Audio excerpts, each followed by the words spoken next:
All right, welcome. If you're joining us, thanks so much. We really appreciate it. I believe session 6 of Group 7 starting off here. And we are directly in the heat of it, directly into uh, rolling our initiatives, rolling our scores. As we're going to be opening up with combat at the start of the session. So, going through the recap, you had spoken with a Prince Grawl Stonefist after being brought there, bargained with a particular character. This character was that shrew, tiny-looking figure, and it seemed to have a consciousness that was invested into an item. And it was noted that this individual had the capability, or had the capability, or has that they had occupied, right? Voltac had occupied people over a great span of time, and that this consciousness was simply just kind of passed over and over. So this bargain that was struck was kind of like, I'll bring you. It seems like we have things that are aligned, and this was after when you had possession of the ring.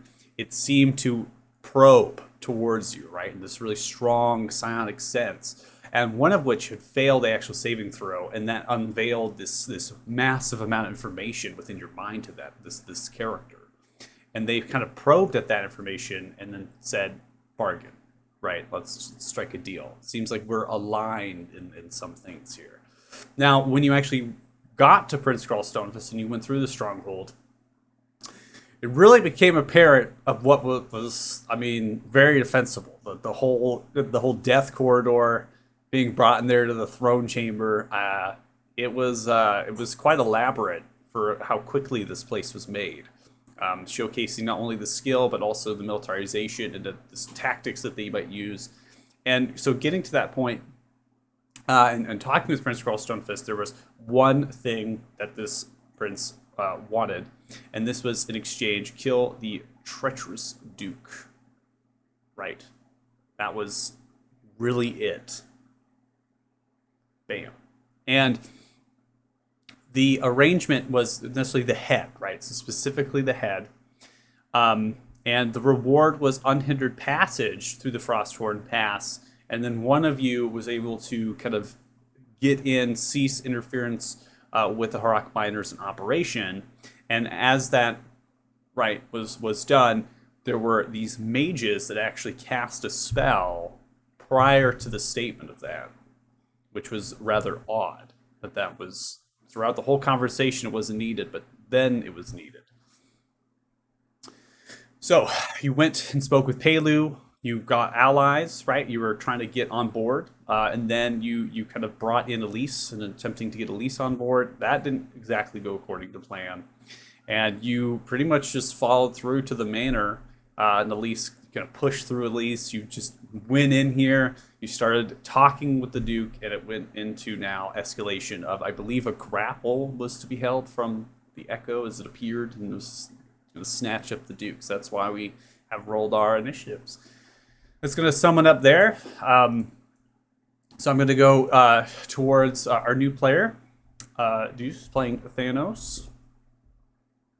So you have just came from the Frosteel Tavern, and you have spoken with Barlow, and you've also spoken with a Captain Kilut Yan, and trying to find the individuals that you have been searching potentially for.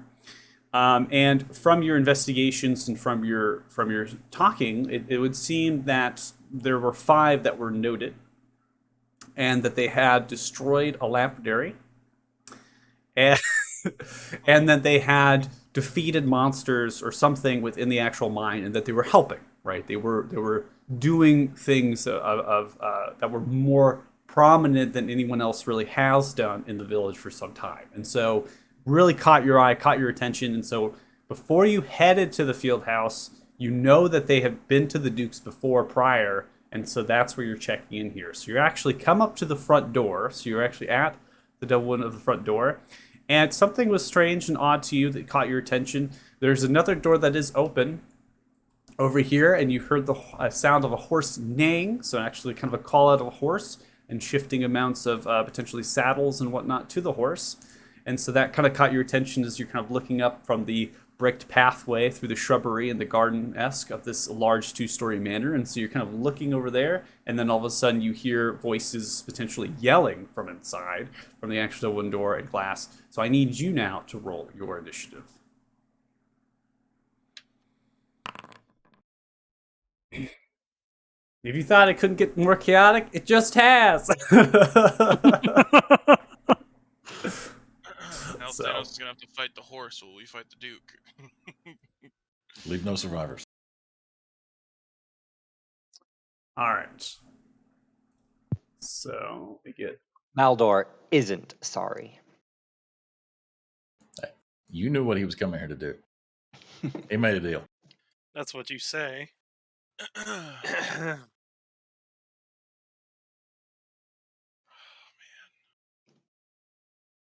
trying to get my music situated here. It looks like there's a problem with the sync. We all rolled so bad, but he rolled worse. I rolled a 1. I don't even know how that happened. Yeah, I had advantage too. Oh, you had advantage? Yeah, it still came Yeah. out 13. Oh, I gotta scroll way up for this. I rolled pretty low. I rolled like a 7. All right, looks like the SFX. I usually go to a cloud storage to that module, and looks like they're updating it currently, so it's like downish. So I'm going off local SFX that I've downloaded previously, so might be limited in that idea there. But we're gonna try the best that we can in some How of dare those they not things. consider your needs? I know. Yeah. Honestly. Ooh. I like this song. Music to interrogate by. All right, Lucar, round 1, you're up. So you see the Echo appear just to the south side of the Duke Umbrian Arillo and attempt to grab. So you've now seen this action taking place in mealtime, so now we've slowed it down and stopped. That's what initiative really is, not necessarily for combat per se, but it's actually just to stop the time and get everyone in order of actions being taken. Kind of reining in the chaos. Yes, we ring in the chaos. Shit, I've had a whole week to think about this, and I have no idea. You literally had a whole week! I just don't know. I forgot I was going Lucar, you first. have to do your homework. You got a 21 on the initiative. Everyone else rolled below 15. I know. So- I know. I thought for sure I'd be able to see what this dude's what his deal is. I mean, you can still do that.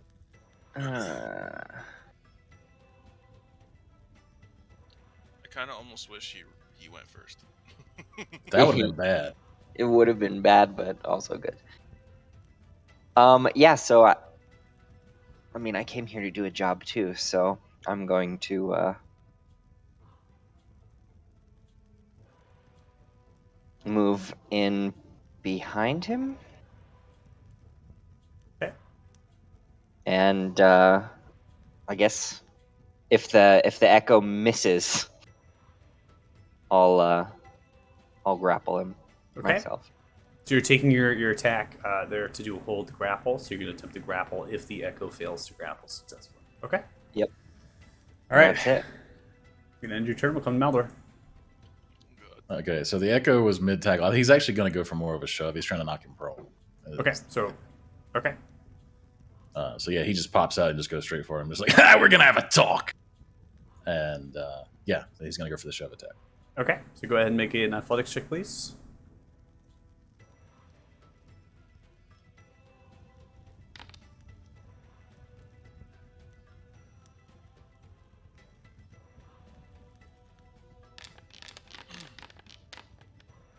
Not the worst. 15, you were not successful. As you go in to shove, you see the Duke slightly move its feet back and pivot a little bit as the Echo kind of reaches out. And you make no contact with the Duke. Holds his hands up like this. What is going on? He's going to do it again.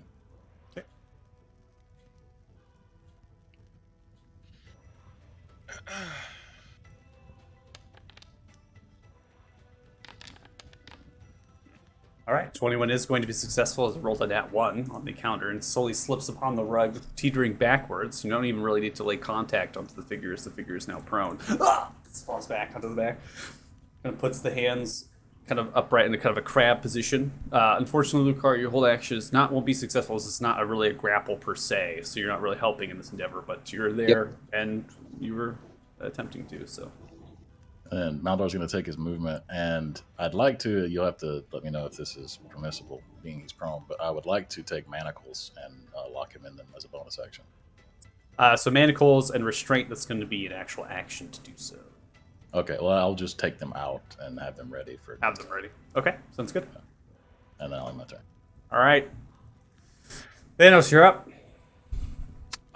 So hearing the commotion inside, I'm obviously gonna want to figure out what's going on. I'm gonna go ahead and cast Pass Without a Trace on myself and try to sneak inside without kind of alerting anybody. Okay. So, I'll go ahead and try to open the door as quietly as possible. Okay. It is unlocked as you kind of pass through. Do you need me to make a stealth check as I kind of try to approach the I'm noise? working off your passive stealth here. You can always make a previous to the combat encounter stealth check if you like. Okay. Taking your action is Path Without Trace, though. So you can roll stealth if you want. Okay. 35. Okay. Holy shit. Got He's back in Group 5 again.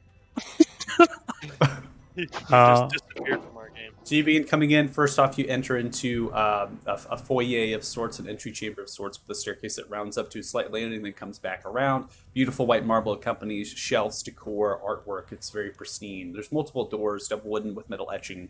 One of the doors that kind of you stretch through towards the northwestern of the corner. You can see two figures out in front of you. Digitally on a rug. We won't get to character descriptions just yet until everyone's kind of fully kind of revealed, if you will. Inside this particular room, you can see that there's a long table, chairs, plush, cotton, chandelier over top of the actual table. Seems like a dining room of some kind. You also hear shuffling of different kind of voices that are yelling outwards, the jangling potentially of a manacle. So you're definitely understanding a little bit as you comprise the situation that something is going on in this particular room. Got it. I will end my turn there, kind of hiding behind the door that's open a little bit. Just trying to make sure that I can peek in and see stuff Okay. without anyone seeing me. Okay, using the door as the cover there. All right, Zeph, you're up. Yep. Well, honestly, I don't see him behind me, so but Zeph is definitely looking very anxious about this whole thing, but he falling through, he's just going to cast Zone of Truth.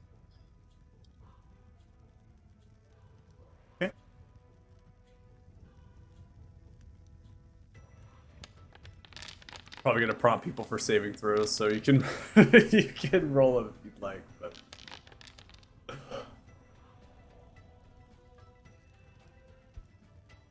okay, I love so much that the echo passed and Maldor didn't. Quick. Ask Maldor all the tough questions. Okay, so the Charisma saving throw is thrown. There is no selection on the creatures in the zone, just FYI. So everyone really, you can't designate. It's just all creatures. So this is what is happening, right, to all of you. So on a failed save, a creature can't speak a deliberate lie while it's in the actual radius, and you know whether each creature succeeds or fails on its saving throw. So Lucar, you have failed.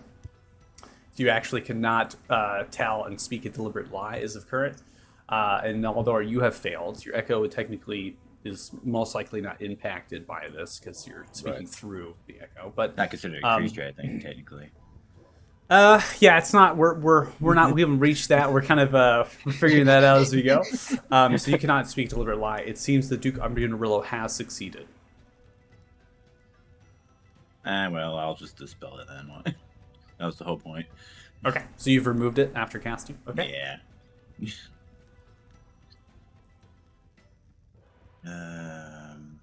Shit.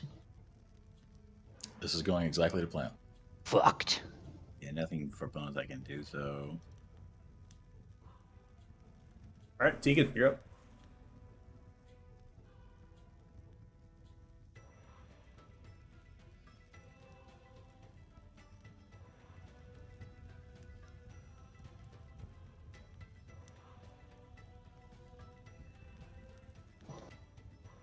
He's dead, Jim. Oh no. We lose you? Everything's definitely going to plan. Uh I oh. was completely muted. Oh, there you go. I would, Happens every time. I'm gonna That's bonus why I always. action. So that's why I always mute myself in Discord, so it's obvious. Okay. I'm going to bonus action unsettling words the Duke. Okay. And then I'm going to cast my own zone of truth. Okay. So go ahead and throw it on the zone. You don't necessarily need to throw off the inspiration. I believe your die is a D8. Yes. Do you want me to roll that? Let's do. No, you don't. You don't need to. I can roll it. It's I'll just Man, Mulder. Y'all are telling the truth, whether you like it or not. I cannot tell a lie. All right. The Duke Umbreon Arillo has failed. In fact, all of the figures in Nice. that zone have failed.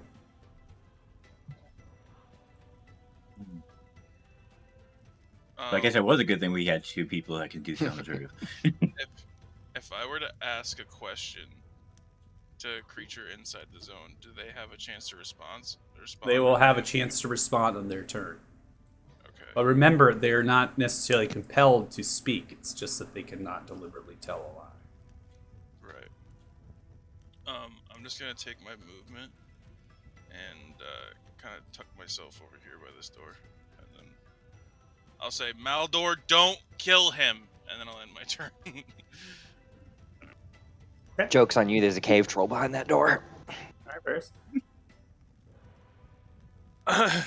All right, Duke, it's time to tell us about what you know about Clan Stonefist and Prince Ga, and I will cast Detect Thoughts on him and go as deep as I can go. Okay.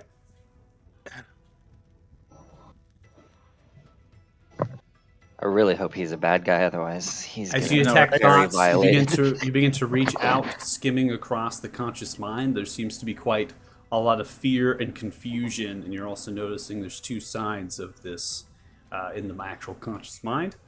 But you cannot penetrate deeper, as the folds of the actual mental barriers around their mind are strong. So, like, he made a saving throw? He succeeded, correct? And it's Can I use strong my at that. Chronos Shift to make him reroll? As your reaction, yep. Yeah.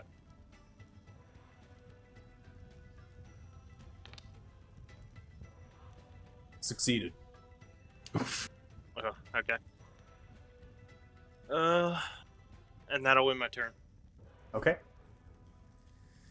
Sees the Duke is pulling themselves back. They reach slightly into the pocket. As they reach into the pocket of their tunic, they disappear. Motherfucker.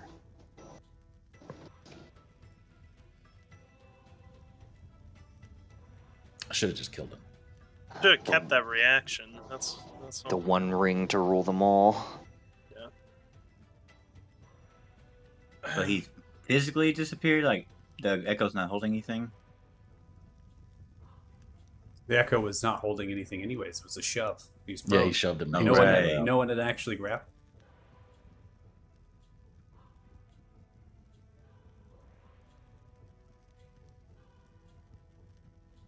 All right, Lucar, you're up. Round 2. Oh my god. I was muted. This is rough.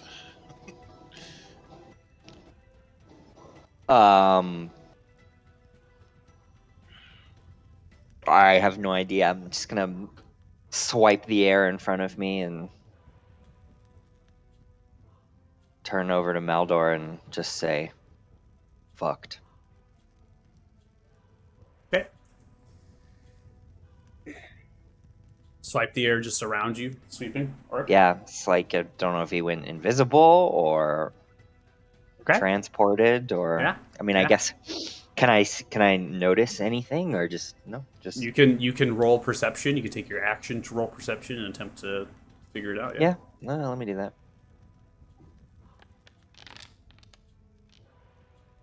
Good 20. shit. Nice. So as you're looking upon the ground, you see that the rug themselves seems to be kind of unfuffled and moved and shifted, as well as the chair kicked.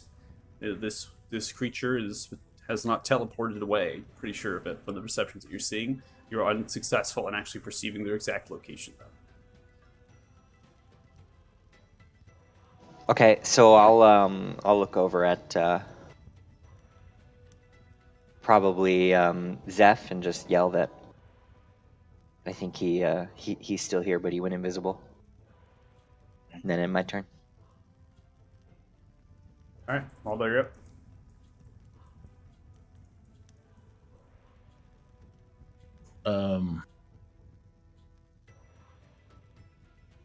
That is a clever trick, but we are still going to have this talk.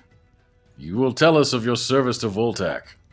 And I would like to just attempt a blind grapple into the space where he was. Okay. Go ahead and make a check.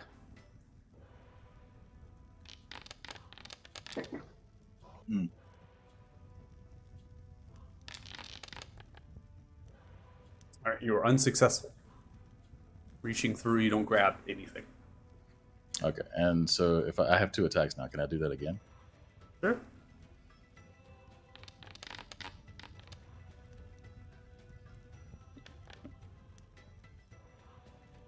You again are unsuccessful. Okay. Yeah, he'll just shout out, "He is still here. Be alert." And end his turn. Okay. Thanos, you're up. I'm gonna just kind of walk through the door here, and I'm going to tap Zeph on the shoulder when I do, and just what's going on in here? So, Zeph, as you turn around, Thanos, if you want to describe your character at this point, before I'm going to also pause the music. Yeah, so Thanos is wearing almost a animal hide type cloak with some furs on it, as he did have to trek through the Frosthorn Pass to get here.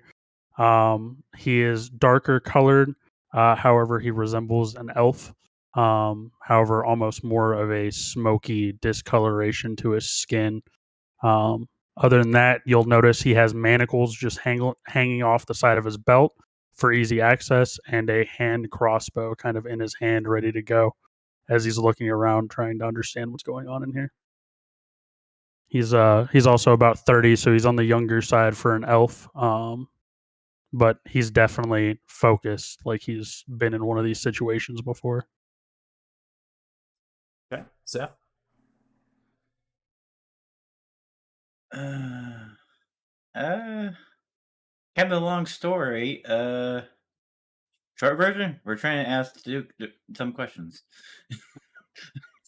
And then how do you appear? Right, we'll go through actual right. art. Yeah, we'll go through our descriptions of our characters. And stuff. Well, he, if you've ever met a Genasi, he's obviously an Air Genasi because he's got really light blue skin with, almost see-through edging around it, I guess is the wording for it.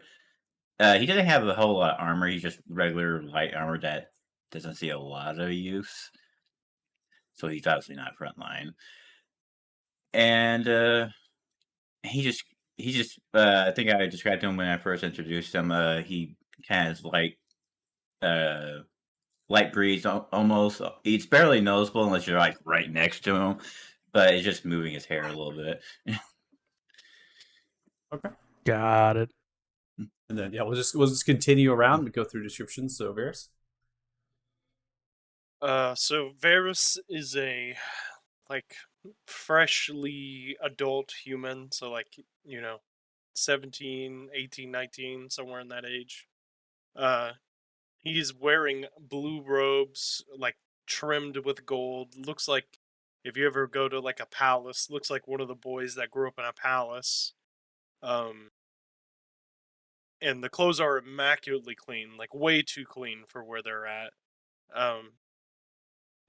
Yep, and then undercut, green eyes. Just looks really young, basically.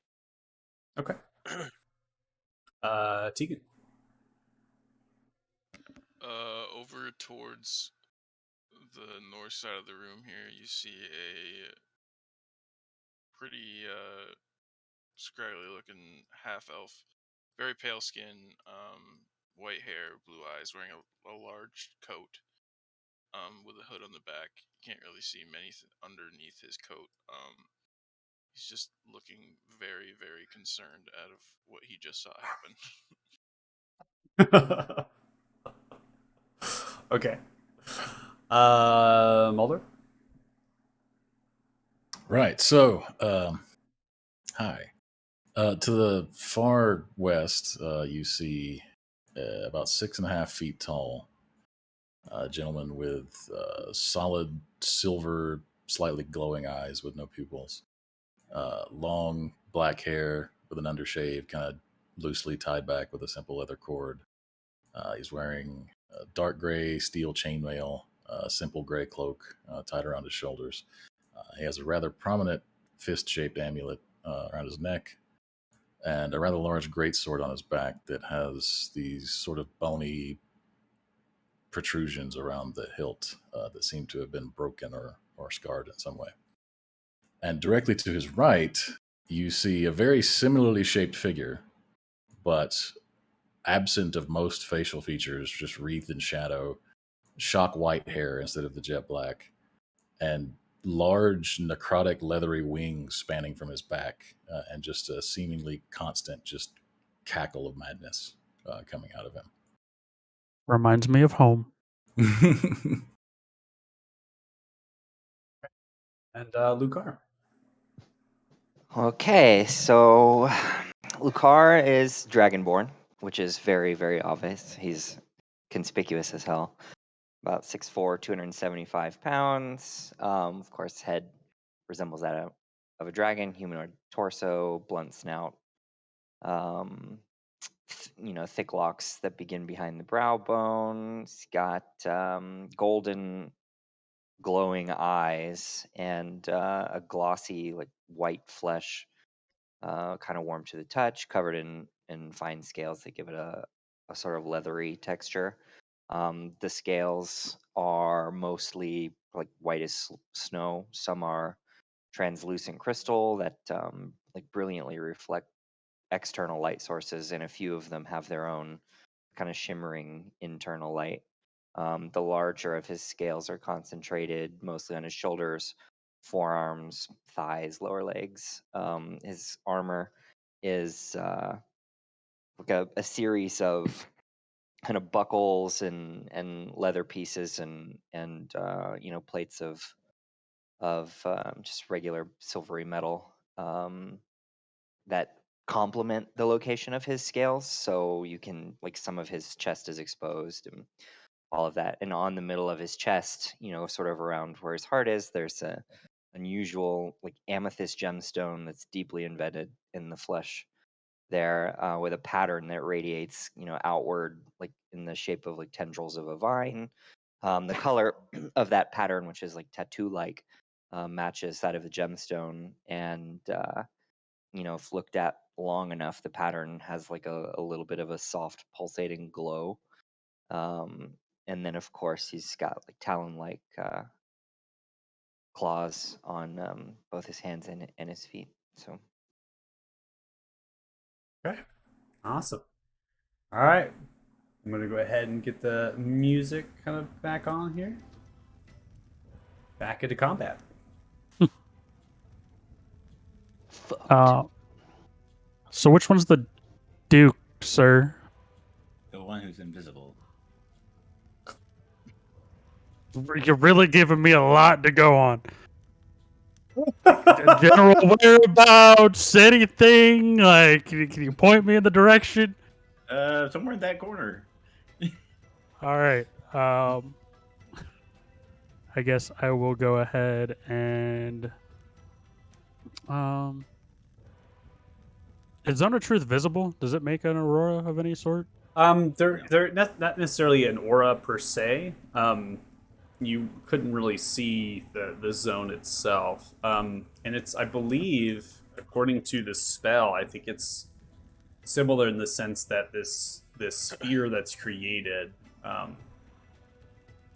just captures the creatures that are in there and then goes to the saving throw. But after that point, the sphere is really more like a zone on the ground. So I'd probably say you probably can see more of like etching of like a little bit of light in certain tendrils coming from an epicenter of the sphere, right, in that zone that kind of forms upon the ground. But beyond that, Yeah. that's really Would I the be only- able to say something to him really quick, or do I have to Yeah. wait? You can say it. I would say, I would stay out of that corner for just a second. I want to see if I can reveal his position. Got it. Okay, I'm going to bonus action gift, and I'm just going to teleport to this side of the room. Neat. We're all so mobile. I love it. And then I will end my turn there. Just kind of looking. Okay, Zeph, you're up. Let's see if this works. He keeps making saves, so we'll see. Actually, I'll also call out over to Lucar. Do you know if he has moved or which direction? I think it's pretty clear that he's moved. I'll try my best. I'm assuming he's moving for the door, so. Okay, so you throw out the spell, little trickles of light spark outwards, similar to like, paint kind of going outwards and attempting to embrace within this very light. Nothing comes of it. Yep, I don't think he's in that particular area. Hopefully. Yeah. I don't know about hopefully. Anyways, I'll move it a little bit more, but that'll be it for me. All right, Tegan, you're up. I know you said I could tell if he failed. Could I tell if he's in the aura of it still? No, unfortunately not. Okay. In that case, Tegan's gonna say, and he's just gonna say, I'm sorry, dude. And he's gonna try to cast Hypnotic Pattern, to see if he can't hit the Duke in the radius of it. Okay. Oh man, it's gonna get so many people, but I know what I could have done. I have see invisibility. Oh my god. But then it gets out to use it. It's too late now, though. Oh my god. God damn I'm it. pretty sure Ow. as of last session, 3 of us had it, and I took it off because I don't have it prepared. Oh my god. Okay. I completely forgot about it. All according to plan. It's going great so I far. see. Yeah, I'm just gonna say sorry, guys, and I'm gonna cast it right there. Okay. That's a lot of space. All right, so Zap, you have Oh, succeeded. Thanos, you have failed the hypnotic pattern, as you are now enveloped into a little bit of a euphoria-like state. So this is not necessarily a charm spell.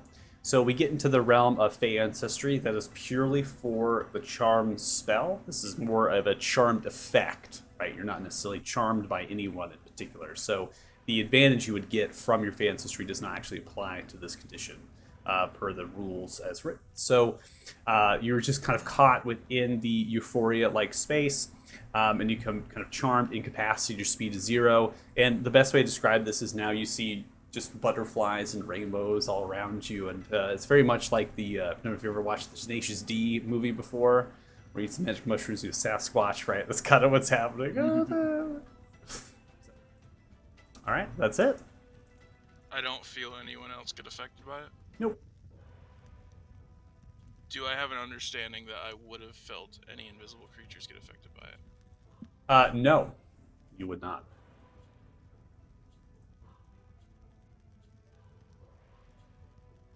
Ugh.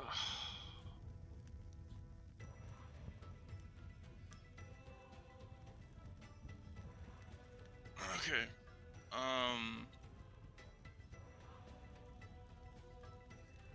I'm just gonna scream out to Varys and Zeph to close the door. I'm gonna say, close the door to the south, and I'm just gonna position myself directly. I know the square doesn't line up with it, but I'm positioning myself directly in front of the door. Okay.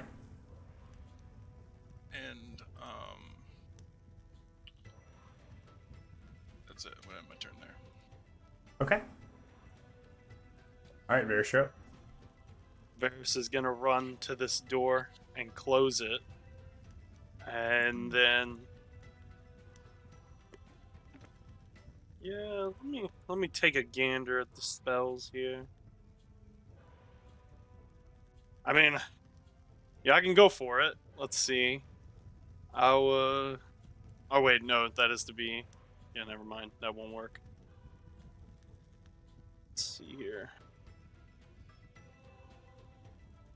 Do not fireball the dining room table. You know what? You gave me an idea, though. Oh god. Fuck! I don't know. Do you just go for it? Hey, you do you, man. What would Varys do? Varys would not do this, so Varys is just gonna can I make a perception check to see if like I hear any movement? Yeah, yeah. Okay.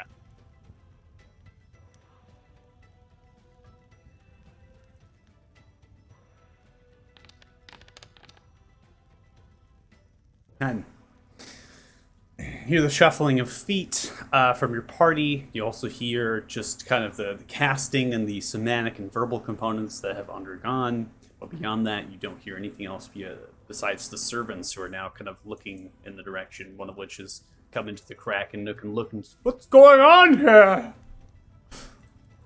Okay, that'll end my turn. And I have to go open the door for somebody, so I'll be right back. Okay. Well, it's unfortunate because things are going to get pretty real here. So, opening from a door is Elise. Opening the door quickly, seems to be now covered in some sort of warm pelt over the shoulders, and reaches out a hand as you hear a voice come outwards and points the hand towards the kind of the chair and the table space. My love. Ends the turn, now revealing themselves kicking outside of underneath the table. It's crawled underneath the table. Pushes out the actual door. Stands up.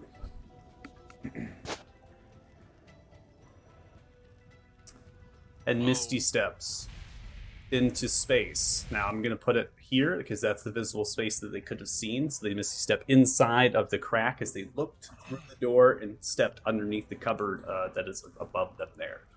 As that happens, Elise takes a held action.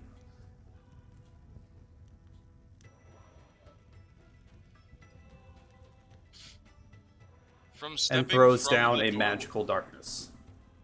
From stepping in the doorway, like in front of the door into the room, does So the Misty Step effect likes to block and interact with walls. So based on the line of sight and perceptions that they would have seen coming out of here, they could Misty Step into that space of 30 feet, which is what I was aiming for, but the animation would not allow it. Absolutely. If that makes sense. For sure. So Yeah, because it kind of goes based off center square, which yeah, is it not gets technically accurate. yeah, it gets a little weird. So I had to kind of adjust it in the way that they are attempting where they actually would have gone with the 30 feet of the step. So they came out of the actual chair space, kind of sidestepped, and then stepped in through the door frame to get to the side of Elise. Then Elise took a held action and threw down a darkness as it unveils itself within the space. Those caught in this space, you are in the blinded condition. Does not state, though, that you don't necessarily know where things and positions are at, but at this point in time, you are blinded by that effect. Beyond that, your shuffling of movement and footsteps and other things kind of begin to echo out as they're whispering to each other, and you hear the kind of footsteps and the boot stomping upon that stone, headed in the southern direction. Lucar, you're up.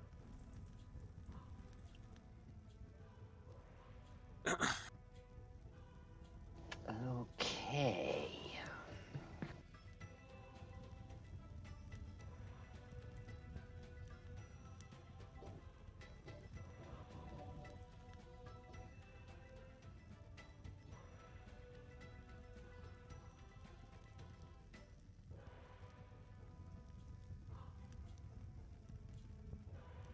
So I watched him Misty Step, but I don't know where he went to, right? Like I didn't see him. No, you saw. So I did see the him the move. darkness happened after the step. Okay. So Elise had actually held her darkness. The condition met was basically holding darkness until the Duke was through the doorway. So you kind of saw that the Duke came out of underneath the table, kicking the chair over very aggressively, kind of crouching Okay. themselves over, and immediately looked, pointed themselves, stepped in through the door frame, was on the side of Elise in the kitchen space, and then Elise through the darkness out in front of you all. Okay. So would I be able to just take, a quick step over by the door and shove past her? So so technically this is a hostile creature in space. They are medium sized, so they're not large. So you couldn't technically get past them in this condition, but you could attempt an athletics check to shove them, right, get them outside of the space, moving them 5 feet. You could also knock them prone and then step over them. You could also just swing at them.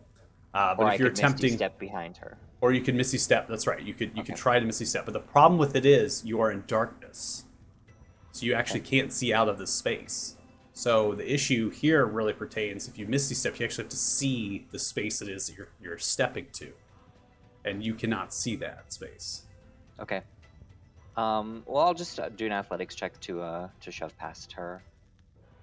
Okay, I'm not gonna have you are blinded, but Okay. technically Elise is in the space as well, so this is going to be a nullified, kind of balanced out, and you know where Elise is in space. I mean, you can hear the steps, things happen really fast. So go ahead and make an athletics check. If you're are you attempting to push them 5 feet, or are you attempting to shove prone?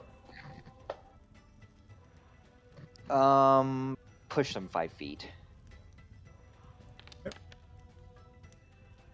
All right, you push them 5 feet, shoving them out of the door space. You're gonna front push.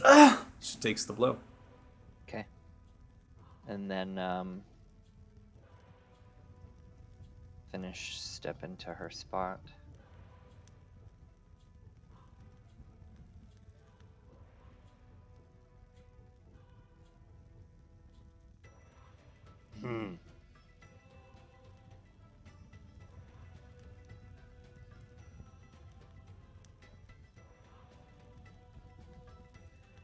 My athletics check was a full action, right? Your athletics check was part of your extra attack. So if you took the attack action, it means you have 2 attacks, one of which is your shove.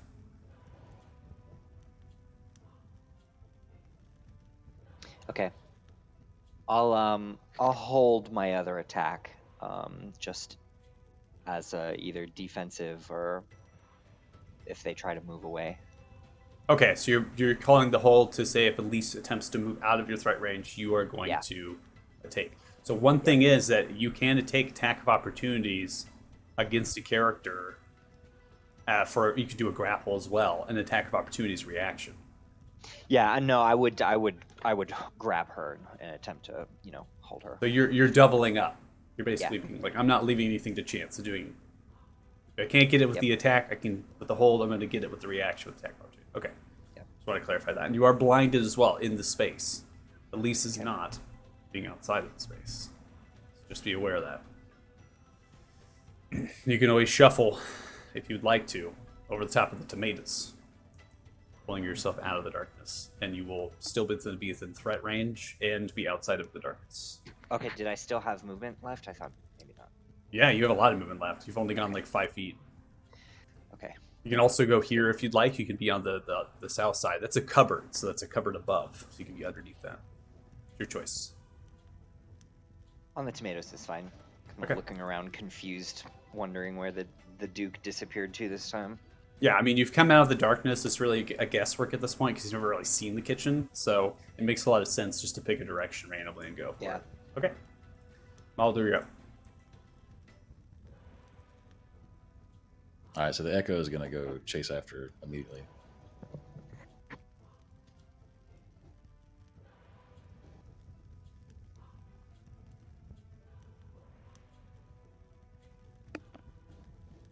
Cool Echo Knight feature incoming. And then we're going to swap places. Okay. I can no longer see. There we go. I can't see my token. Oh, there we go. I think I still can't see. What could you not see? I can't see Maldor. You can't see your token? No, I think I'm on the Echo. That's super weird. Let me see. Did you deselect? Yeah, well, I had selected the Echo because I was moving it, so I didn't have Maldor selected. But now I can't. I don't have vision on him, so I can't reselect him. Okay, select Mulder. Okay. Yeah, there we go. Thanks. Super weird. I was Boundary just like, oh, no, I'm problem. blind. That's definitely a boundary issue there. That's weird. Should give you vision from both without even clicking on them. So that's Yeah. I still don't have vision on the Echo, but that's fine right now. He would actually probably disappear. I think I'm far enough away if he's outside of 30 feet. No, you're still within 30 feet, but wall space is there, so I think that you can Yeah. still be. I think Wall it's fine space as long as doesn't we're count. within range. Yeah, I'll try to see if I can figure that out. That's fine. Time being. Anyway, so as he appears and goes to chase after, he just looks back at Elise, just says, "Linnea, stay back. We don't want to harm you." And he's going to take the rest of his movement. Okay. And attack the Duke. He's done fucking around. Okay. We're not done with our conversation yet.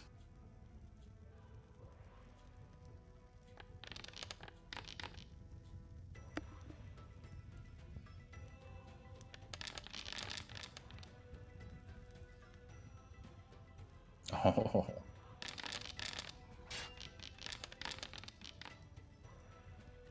Okay.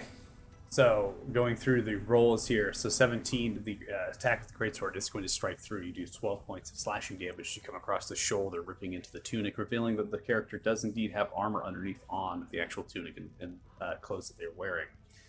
On response, they kind of look towards you as their eyes glow a little bit with red, blackish energy. You're enveloped with hellish flames about your legs and your arms and coating in this fire. You have failed with the 12, and so doing, you take total of 18 points of fire damage. as it Damn. envelops around your Good legs. roll. Also going to subtract the 12 from the Duke. All right, I'm going to take my second attack. Okay.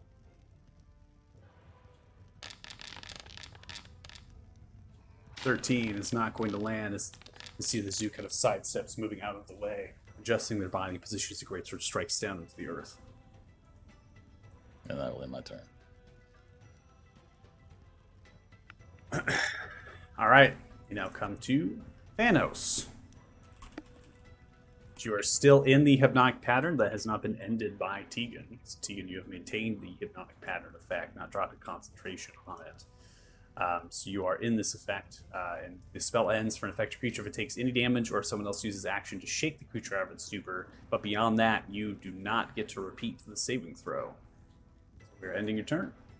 Yep. Zeph, you're up. Sorry, my man. You're good. Boy, oh boy. I'm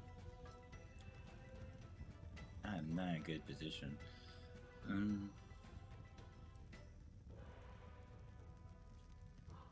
guess I'll just follow after Mulder as best I can.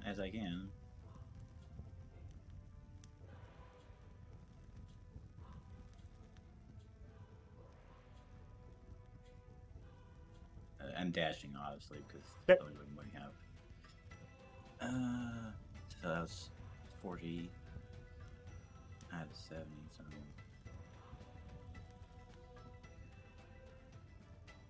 50. Oh, okay. I don't have any gains bonus action. I can do nothing useful anyway. I'll just use that just to get there and attempt to. I can't really get between squares, but I'm going to attempt to block the door.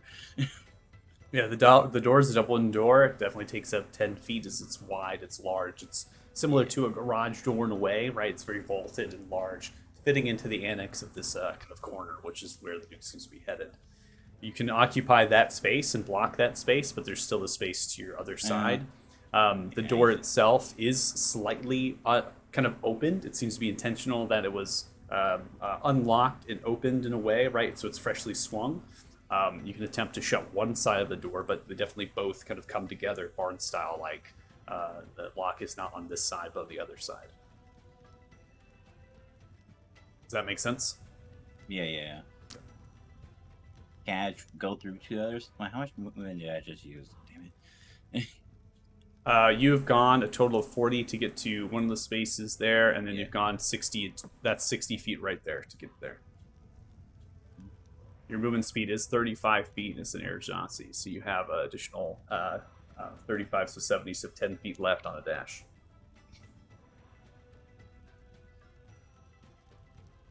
Okay, can I open the door, go through and close it again, or is that'd be too much doing both?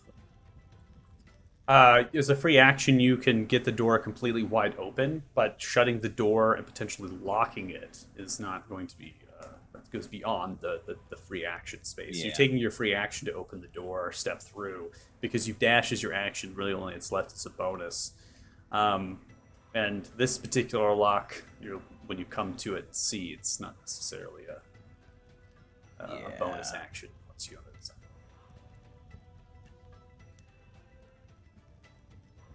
The only bonus action thing I can do is special weapon, but I'm not attacking those guys, so I'll just stay put. Okay.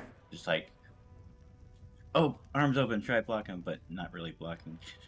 Yeah, you're like holding the hands out. Stop! I like it. That's good. Deacon, you're up.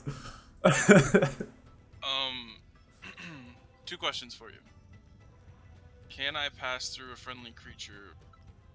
Yes, you can pass through a friendly creature that is medium, so the same size as you, and then difficult terrain, so you'll be going 10 feet instead of the 5 through the space. And is opening a door an object interaction? Opening a door is technically a free action, but when it comes to the concept of locking a door, that becomes the issue where we have to figure out what kind of lock is it. Would it be constituting a free action or not? Okay. Tegan is just going to say, son of a bitch, and he's going to start taking off. Let me actually select my token, that'd be nice. He's going to kind of do-si-do around Varys here and try to not knock him over as he's sprinting out the door, and he's going to dash. Okay. That is also a double wooden door, and based on that, you can probably sidestep around Varys without incurring any sort of movement penalty, based on the fact that it occupies a great width of that door. So I'll let you go through that space unhindered. Actually, are these? I'm actually gonna go. I guess that's 30. That's 35, 40, 45. Can I go here with 45? Yep. And am I able to open another door? Yeah, so you haven't opened a door yet. The door itself with Varys was there. Could have helped you getting that door open without expending your free action to do so. So you can open this door and use your free action. I will state before you leave the space, I'm going to ask, are you leaving the hypnotic pattern up?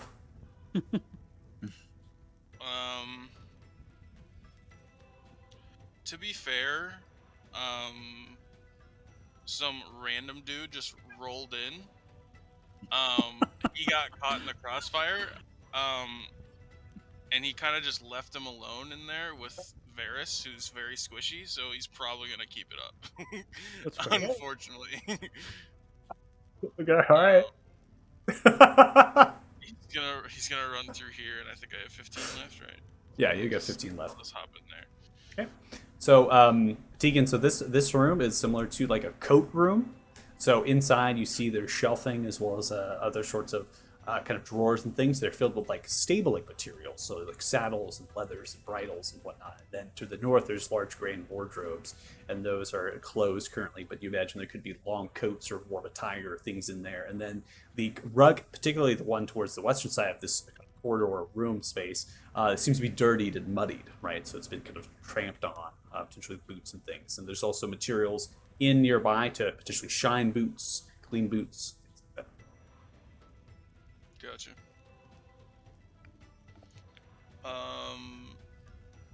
Yeah, after that, I think I'll end my turn. All right, Varys, you're up. Seeing them run through the magical darkness, I'm gonna follow suit and just take off that way, using my my action to dash as well, Okay. and then step right here, so I'm outside of the darkness, and I'll in my turn. All right, we come to Elise. As Elise, channeling darkness, looks towards you. Very excited at Lucar as well. My love, your horse, get to it. He yells out and then looks towards you, Lucar, and whispers slightly, "Stand down, your compatriots."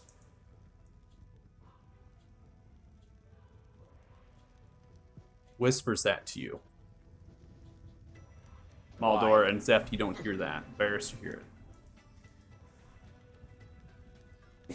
Things must come to fruition. Its turn.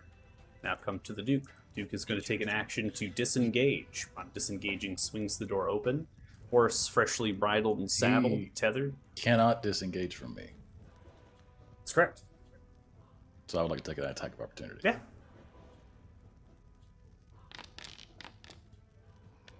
Evan is And going to I be a missed. miss. You come in for a swipe towards the back, swing wildly as they take their disengage to step away. You swing towards the back end, taking the Sentinel right, be able to get through with that. They're nimble and they kind of take out their dexterity and seem they're able to dodge quite well from some of your attacks, obviously showing the dexterity, the deftness of this particular character. Kind of slides to the boots, swings the door open. Next to you, Zeph looks and stares directly at the horse that appears to be saddled and bridled, ready to go. The horse itself loosely kind of just dangling there, right? The actual reins are kind of towards the back, and then there's another leather that would be maybe to tie off, and that's been actually let go. The door is swung open. The horse kind of neighs a little bit. Seems to be anticipating waiting. It seems it's quite regal. It's actually braided of its mane. The leathers are pristine, blackish. The horse seems to be really extremely well groomed. The Duke looks in the direction of the horse, and then so doing is going to Misty Step. After taking the blow, noticing that maybe the disengage is not enough, is going to now take the opportunity to actually step and get upon the horse. Apparently the step is not working, so I'm going to go ahead and manually do it after going to a space. So that step itself is roughly 25 feet to get into that square, so it's going to actually get a step, get on the horse with the step. Upon getting on, puts the feet into the reins, and then kicks the horse, and then gets going. I'm going to move it the additional movement speed that's acceptable as it actually goes off the map in a full ride. Ending turn. Lucar, you're up.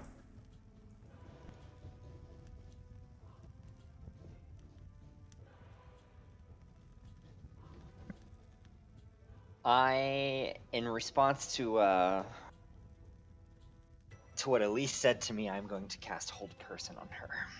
Okay.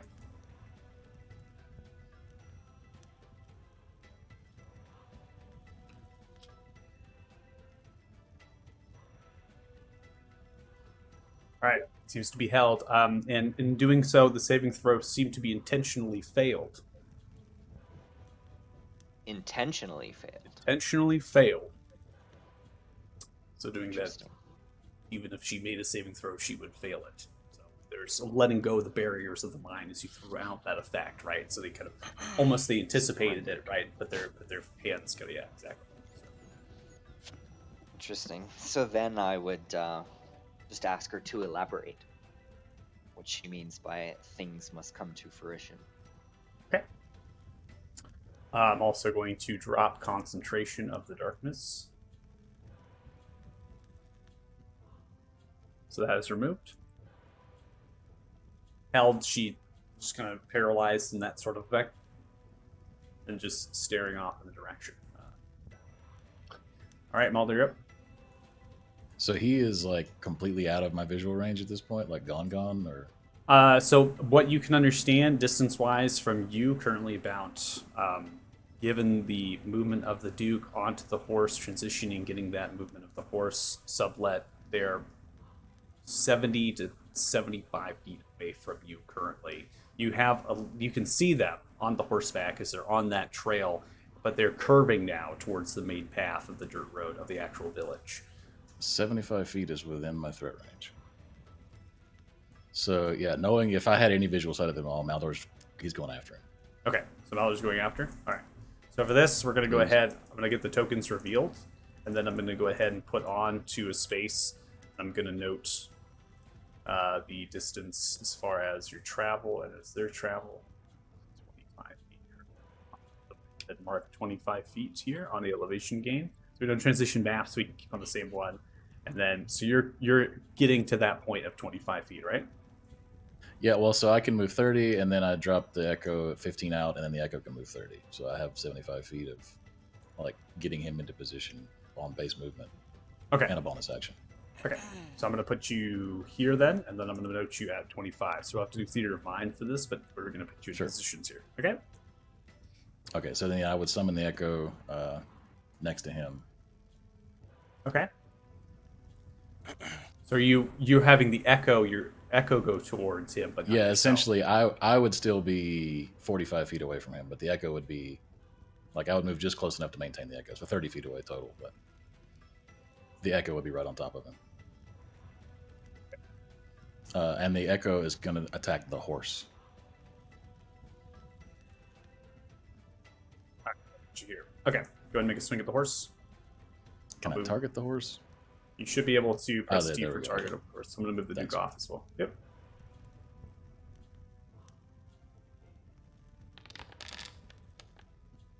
Hey. That's 20 the horse. That's funny. All right, the horse is dead. You get him a horse. I wish I had the SFX right now because they have really cool horse dives. Now. I don't mean to be rude, but they do. All right, so Good shit.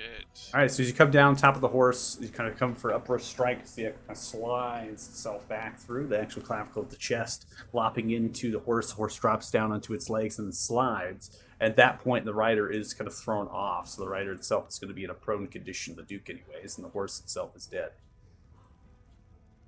Okay, so I still have another attack.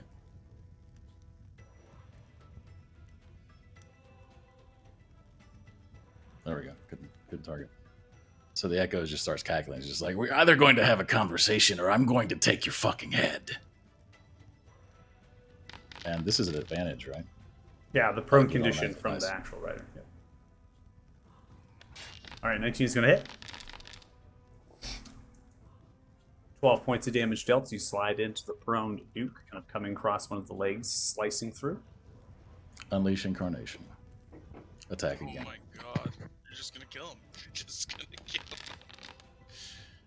him. I mean, he said he had a deal, so 23. That's going to hit.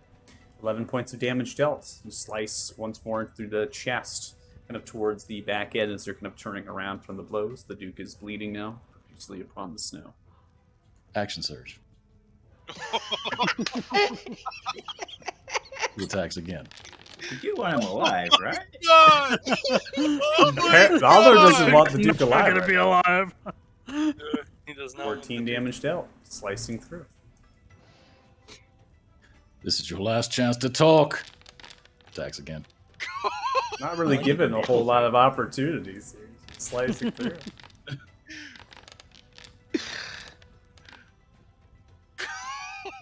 All right, 9 points of damage dealt. Still alive as you come slicing into the Duke, hitting into the armor itself, the chest, cuts through, but still holds, and bleeding, pouring out blood from the space. Unleash Incarnation. No. I'm going to attempt to. Realize you gotta let him talk for him. I'm gonna attempt to non-lethal knock him out. Can I do that? Hit him with the butt of the sword, like not completely murder him? Yeah. I mean, you could take your last tier attack to knock out, do unlethal damage if that's what your intention Yes. is. But you'll have to land the remainder of the health pool of the target, Right. or the damage just is dealt.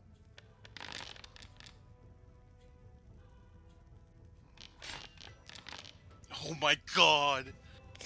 All right, That you're was- knocked unconscious. How much damage did you just do in one turn? Holy crap. You are fucking scary. 30, 50. Yeah, so you went through the attack action, then you spent Unleashed Incarnation because you took the attack action to strike from the Echo's position, and then you took this action surge, and then getting additional action, took the attack action, and then that toggles. the One of my attacks went to the horse too. It could have been worse. Oh my god. I was You like, just did oh, 86 damage in one turn at level 5. What in the actual... I said we were gonna have a fucking conversation. yeah, your can't sword even- definitely did some fucking talking, I dude. can't Yeah. even like. I Meet was the like, murder space hobo. All right.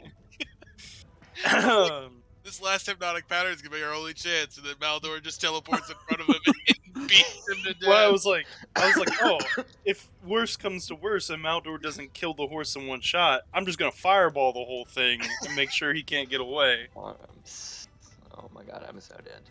So are we still in initiative given that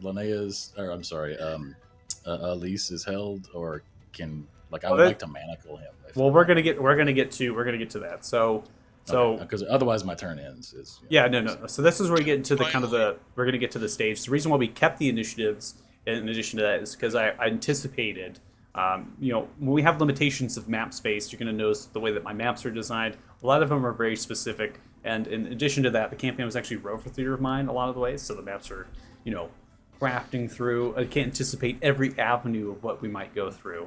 So if we ever come to a situation, I try to play the Theater of Mind out. Not going to restrict simply because the characters are off map or something like that, right? So I knew you had the movement speed that was kind of there. Did not anticipate necessarily that you would follow through with the actual killing and certain things. But you did prove me correct a little bit that you would knock him unconscious. So I was thinking that I was like the intention was to go unconscious, not to kill.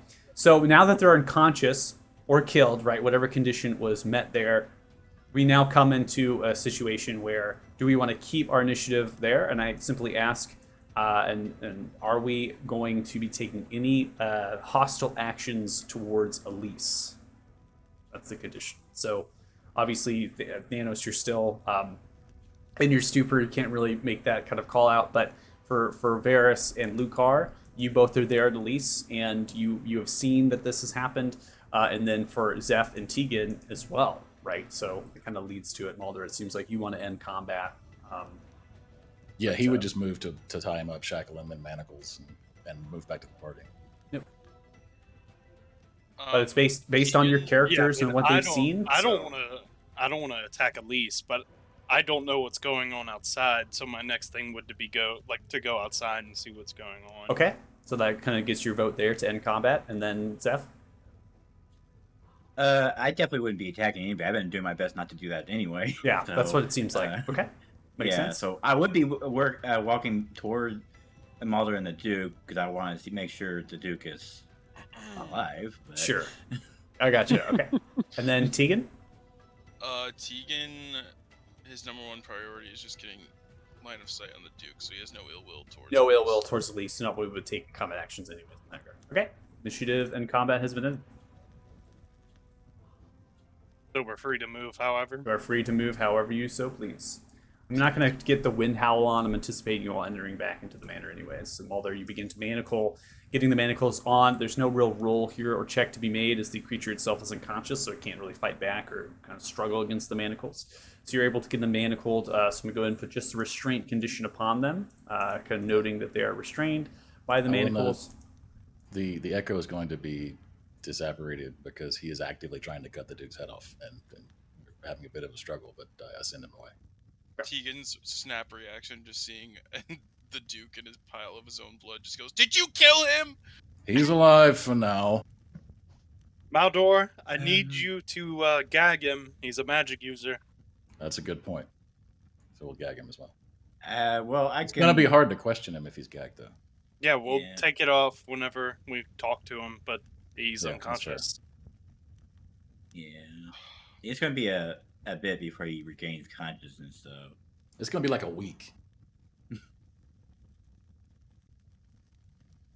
So, Before we let's do drag this. anything, are you guys gonna search his body at all? I do recommend we check him for weapons and other dangerous items. Yeah, go ahead, Tegan. As you are beginning to manacle and search and gag, two of the servants actually begin to run out of the front door of the manor, heading down the road, screaming. Can I cast Hypnotic Pattern on them? Yeah. Jared's in rage.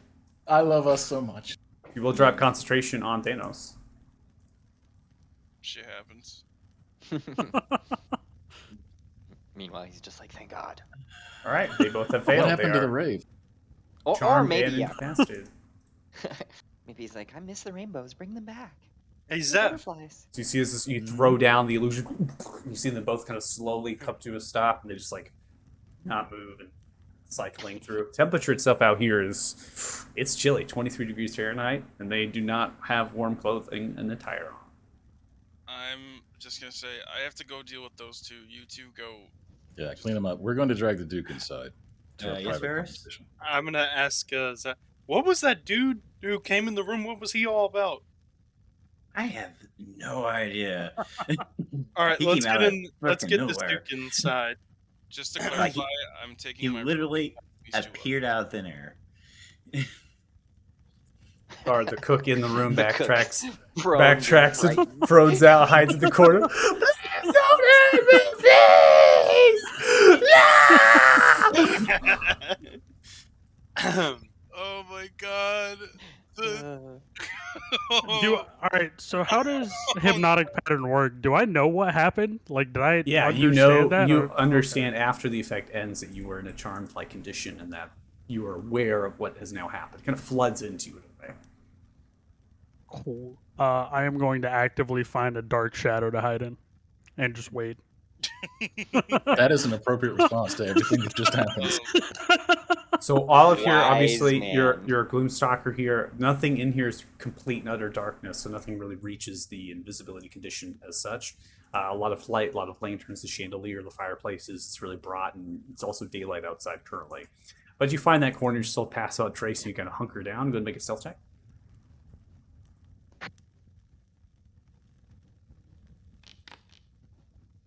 Okay. Okay, we get it. You're sneaky. Yeah, right. I still don't even know this guy exists. Like, fighting people, teleporting. All right. So let's start with I'm, Lucar. Lucar, what are you doing at the lease? The lease is held still. Seems to just maintain the condition after purposely intentionally failing their saving throws. They're going to maintain Yeah. that held until up to a minute.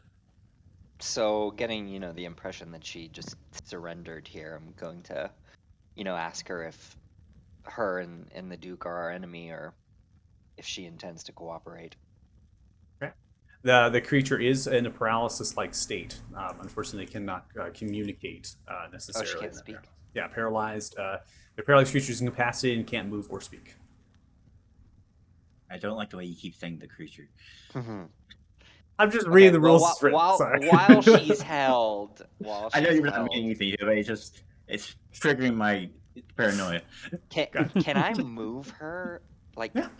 physically pick her up, like, and then tie her into a chair Sure. in the Why dining not? room? Okay, There I'm you go. gonna do that, and Okay. then I'll release hold person on her so I can speak. All right, tying her up. I'm just going to go ahead and get the restraints on, and then you're releasing the hold. All right, so we'll probably keep moving the Duke. We'll meet back up in the dining room, I think. We don't want to be together. Sure. Any question. Who's doing what with the cook? Question: how visible is us from the town proper? Huh? Like, How visible is the mansion from the town? us specifically. Like, can people see us from here? You're a ways. I mean, you have to remember that the actual path itself that leads up to the manor from the Dirt and Rock Road is roughly like a 10-minute walk. So again, you're a little bit higher up. You're in the kind of that corner of the actual village, and you kind of wind up it a little bit, and you're the higher looking position. based on the sight lines, I'm sure whoever is looking up here at the time can see you all up here. The real question is, would they care? And that's the question that you're kind of noticing. I mean, many of these individuals are, when they come outside, they're very specific. They want to chop wood, or they want to like get water, right? Then they want to get back into their house. How many people's going to be You looking also at the you also are in Your NPCs extremely there as early well. in the morning currently. Right now, based on the conversation had and also the conflict, I'm going to put it at right about 8:30. Is going to be the time. Passive trace is still on you, Thanos. It's going to drop because it's just the time. But one thing to note is that this is when, right, the miners have already headed to work. Right, they get up early and they kind of go. And there's some miners that come back down from the mine, right, working the shift, but they're still not technically here yet. And the barracks are eating breakfast, so not even those guard, quote unquote, are really out and about necessarily. So it's kind of the perfect time in a way to. But the horse is dead, and it's out in the snow, and it's bleeding, and it's chopped. So that could be a problem. I forgot about the horse. That was going to be my next set of course action. I'll go up to Elise, probably like a few minutes later, and be like, I don't suppose y'all have a diamond or something I can use? Okay, so you're going to look for a diamond, and then Melder, you're taking the Duke into the dining room. I'll ask Elise. Yeah, I would drag the Duke back in here and tie him up in the chair or something. Leave him unconscious. I don't want to wake him up. Okay. Meanwhile, Tegan's tying up the absolute mollywopped servants and dragging them in somewhere in the estate to where they can't get away.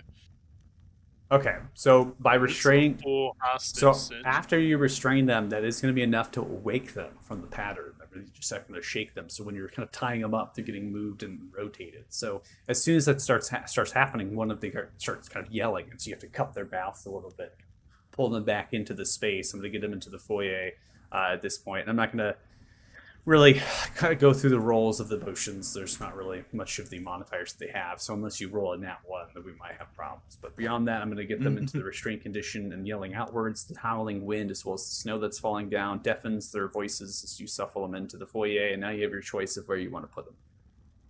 I'm just gonna say to them, I'm sorry.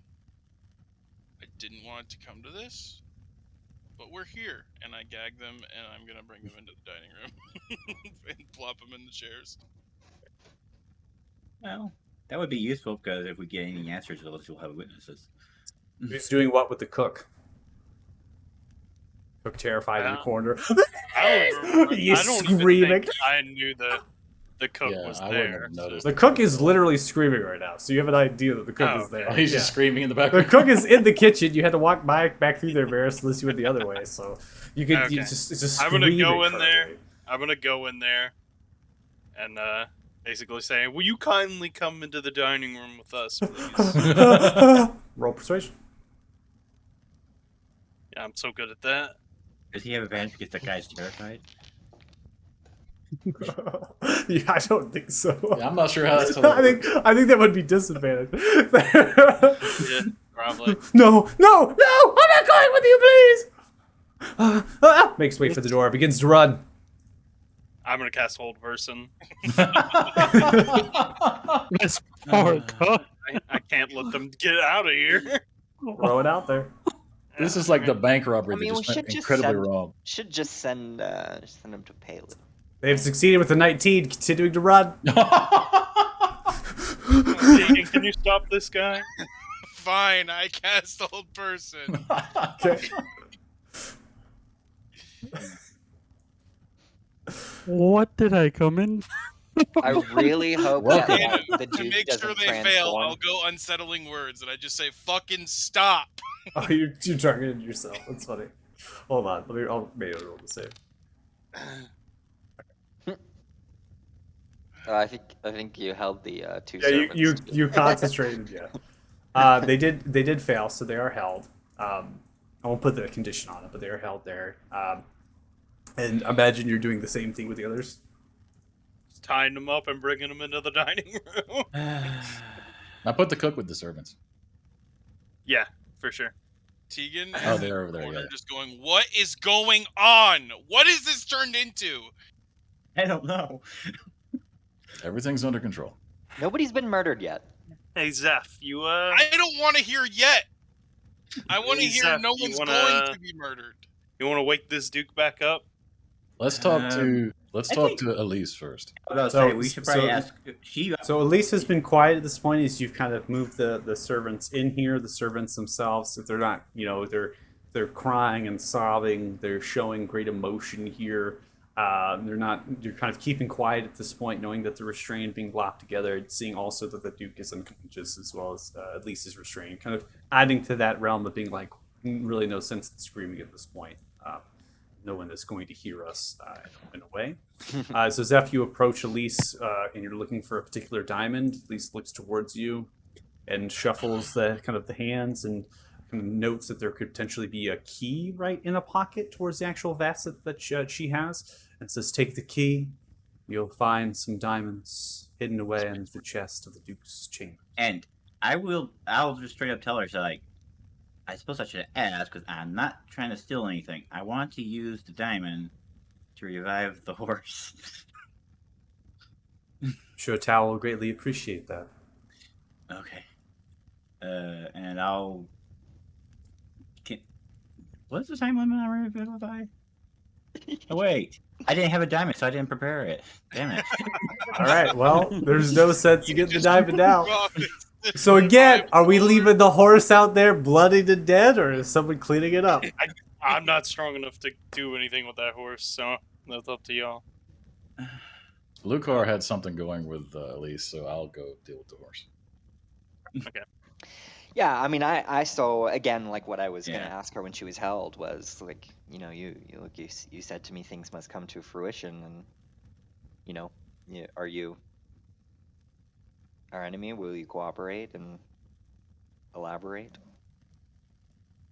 I will wait for your friend to return. Okay, so I'm assuming I handled the horse. Ominous. It's going to take you about a half an hour to move a giant horse, or at least hide it and shroud it in snow. But yeah, it's done. Definitely some people walking around, so you're kind of waiting a little bit, maybe just staying there nonchalantly, putting the hand up. No guard necessarily come around, showcasing what has already been kind of unfolded, that they don't do much around the village.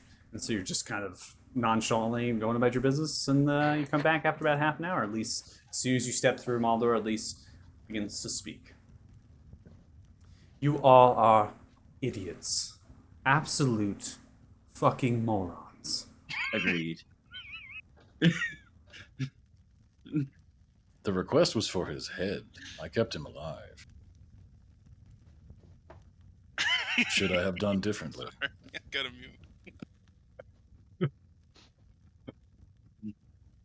I just love how like Thanos is just standing behind me and I have no idea. Yeah. Not only Please, do you please. get Pelu involved with whatever it is that you are running amok, but you call for me and try to get me involved in whatever it is that you were looking to find. And then when your answer was a no, like spoiled children, you just took what it is you wanted and then you started to scream. I have not taken his head. Well, what is stopping you? Clearly the Duke is unconscious here and you merely can chop off the head if you'd like. We were seeking answers. Seeking answers. I see. Looks There was towards the obviously servants. more to the both of Take you. the servants into the study.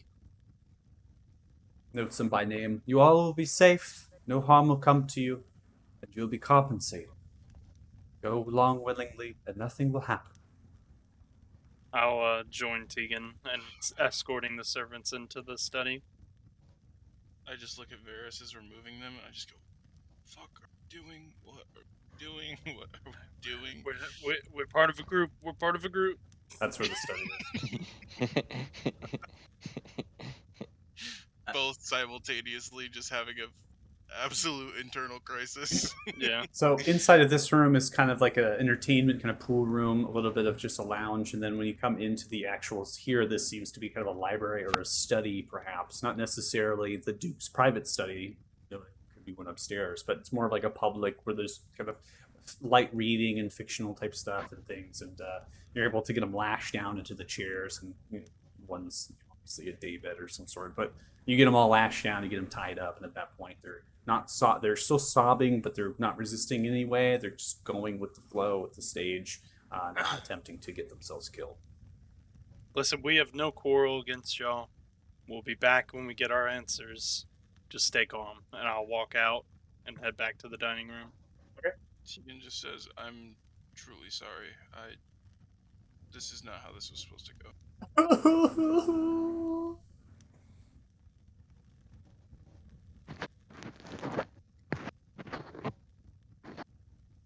Okay. On your return,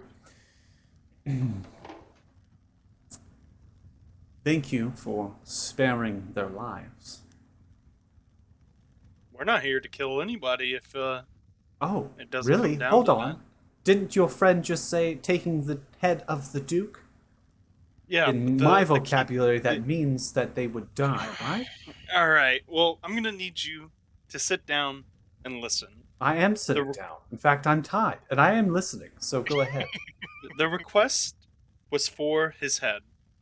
We decided to figure out what is going on in this fucking town because it doesn't make any fucking sense. Why would the people underground know who this man is? Why would they say he betrayed him? So we came here, asked him questions. He decided to turn invisible and run away before answering anything. So, I mean, I would have done the same thing. Well, let us not forget he unleashed fucking hellfire. So, and Actually, he attacked us. Maulor really is the only one to observe that. I am a bit singed visibly, I would say, maybe slightly. But yeah, I don't know anybody else would have known specifically that he did that. But Lucar, you might have seen And it. it looks like somebody attacked my friend here. So, we are going to get our answers, and then we will go from there.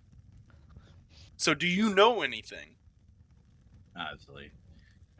So, Lucar, you did see, now remembering your position, you would have seen the Hellfire. Invoker. yeah, assuming those doors were So open. you two have seen it. Yeah, Maldor and then Lucar observed that. But no one else has observed that. Just the fact that invisible spellcasting has happened in a general sense. the creatures below worked for some dark entity by the name of Voltac. They suggested that the Duke was also under the employ of this entity, and that he had betrayed their deal, that he was meant to oversee this town, and was in league with the people who have been murdering and absconding with the miners in this town. I secured a deal where the people in this town would remain unharmed if we removed the Duke. If all of that is untrue, then perhaps the deal is null and void. But if it is true, then yes, I mean to take his head. Including the fact that we were hired by Pelu, and in this, the fate of the mine and the mining company and the miners are all at stake. So, for a little coin that Pelu provided you, you have made yourselves heroes of this small mining village. Outsiders that were shipwrecked and have came here, destroyed a lapidary.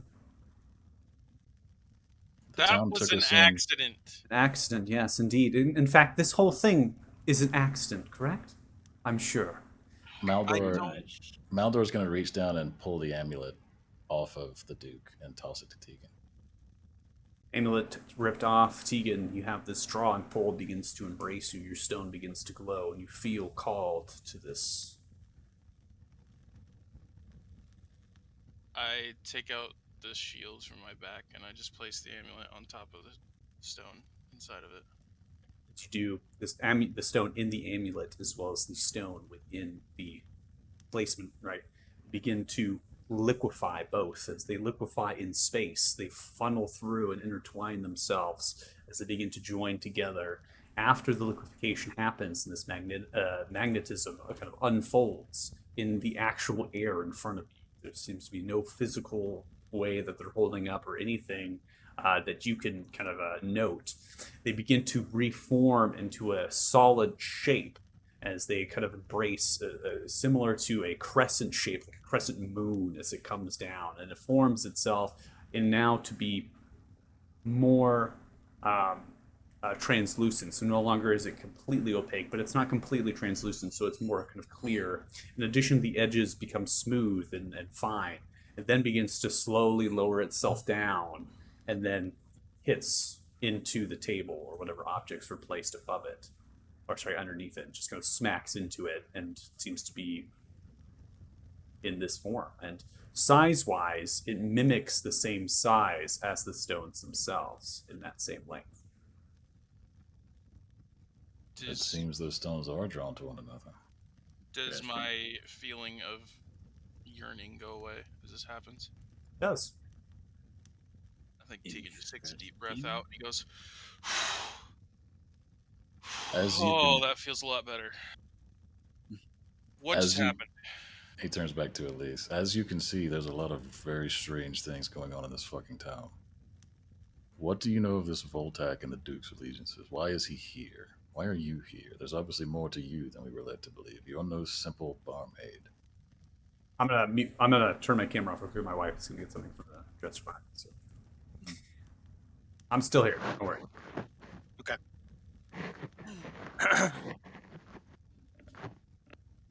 Who I am is not particularly important to the goal that it is that I'm after. Yeah, you're good. Yeah, camera's on.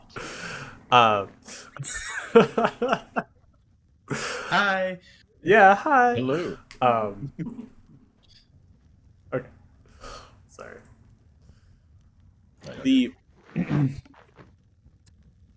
the goal that I'm after is to use Umbrian Orillo, House Orillo, and their connection to the patron. In order to stop them, I must bring them to the precipice of their patron's summoning. For some time after the Duke had arrived here, Umbrian had actually been recruiting and bringing forth a great number of minors, particularly young adolescents, and getting them to sign deals that would put them in service to a patron known as Tamaruk.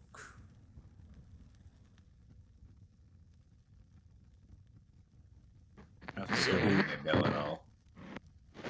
Sorry, say that again. I don't suppose that would ring a bell at all. Roll religion.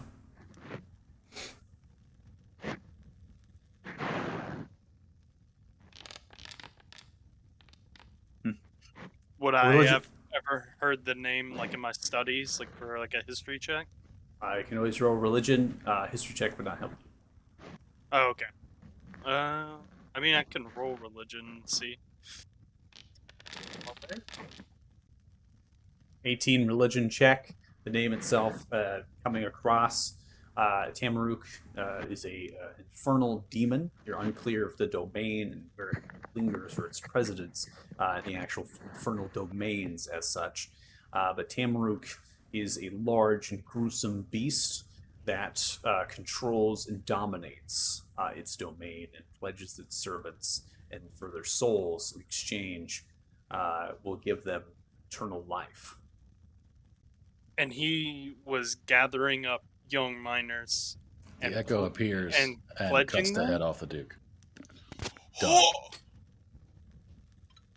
Do I have a reaction to that? Or what Well, did you do? Well, first off, remember Malor. So you haven't.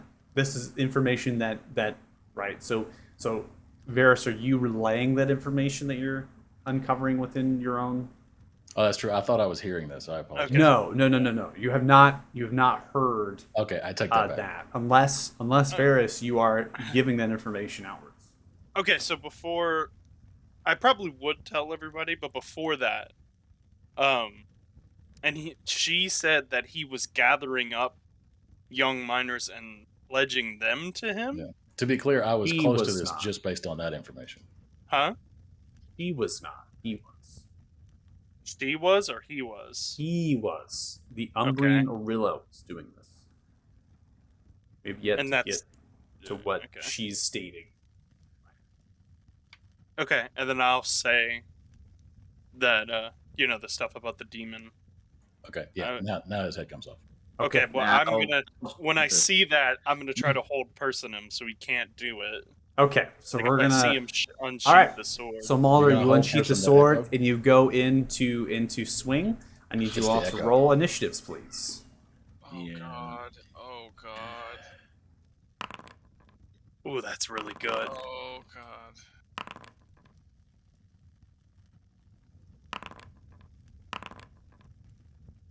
All right, all rolled up. It looks like beginning combat. Thanos, you're up. Into the shadows, lurking. Maldor is gonna love me. The rest of you, I'm sorry ahead of time.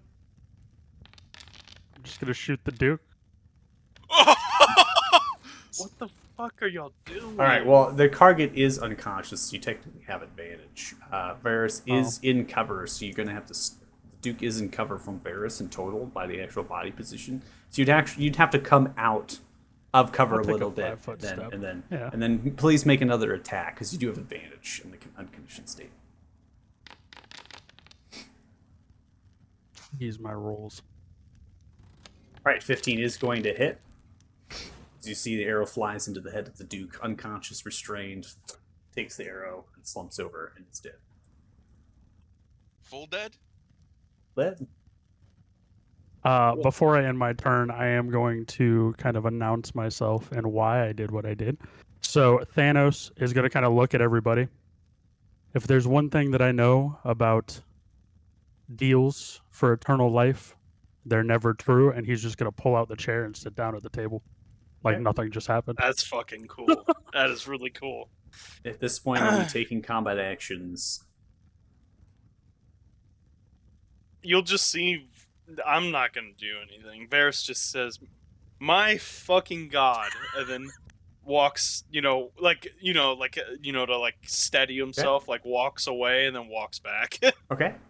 Tegan's jaw is on the fucking floor, and he's just like, "Nope, that's it. I'm fucking done. I'm done." He grabs his gem and he walks in the other room. Okay. You are muted, Zeph. The only thing Zeph was going to try and do is, at this point now, is try to heal the Duke. I don't think he's going to do anything, but... It will not do anything in this regard. So let me go ahead and attempt to heal. He dead. Lucar.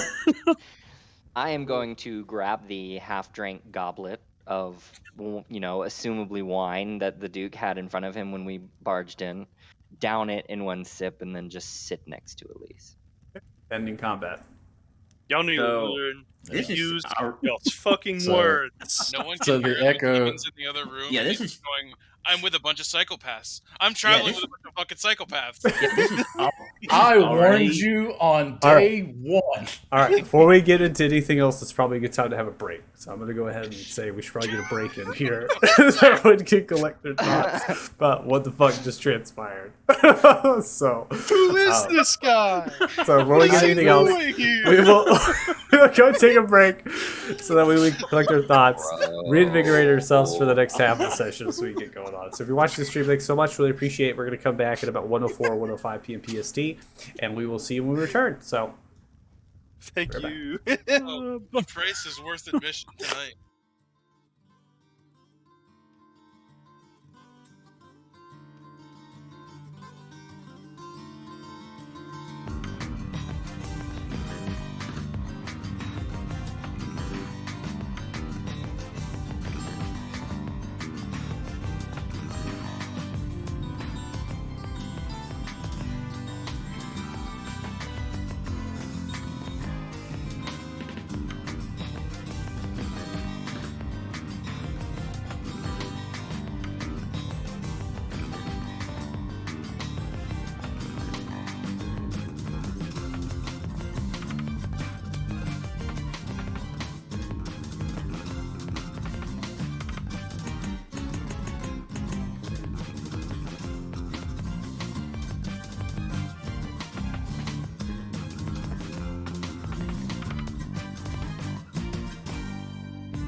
All right, welcome Great back. introduction, by the way.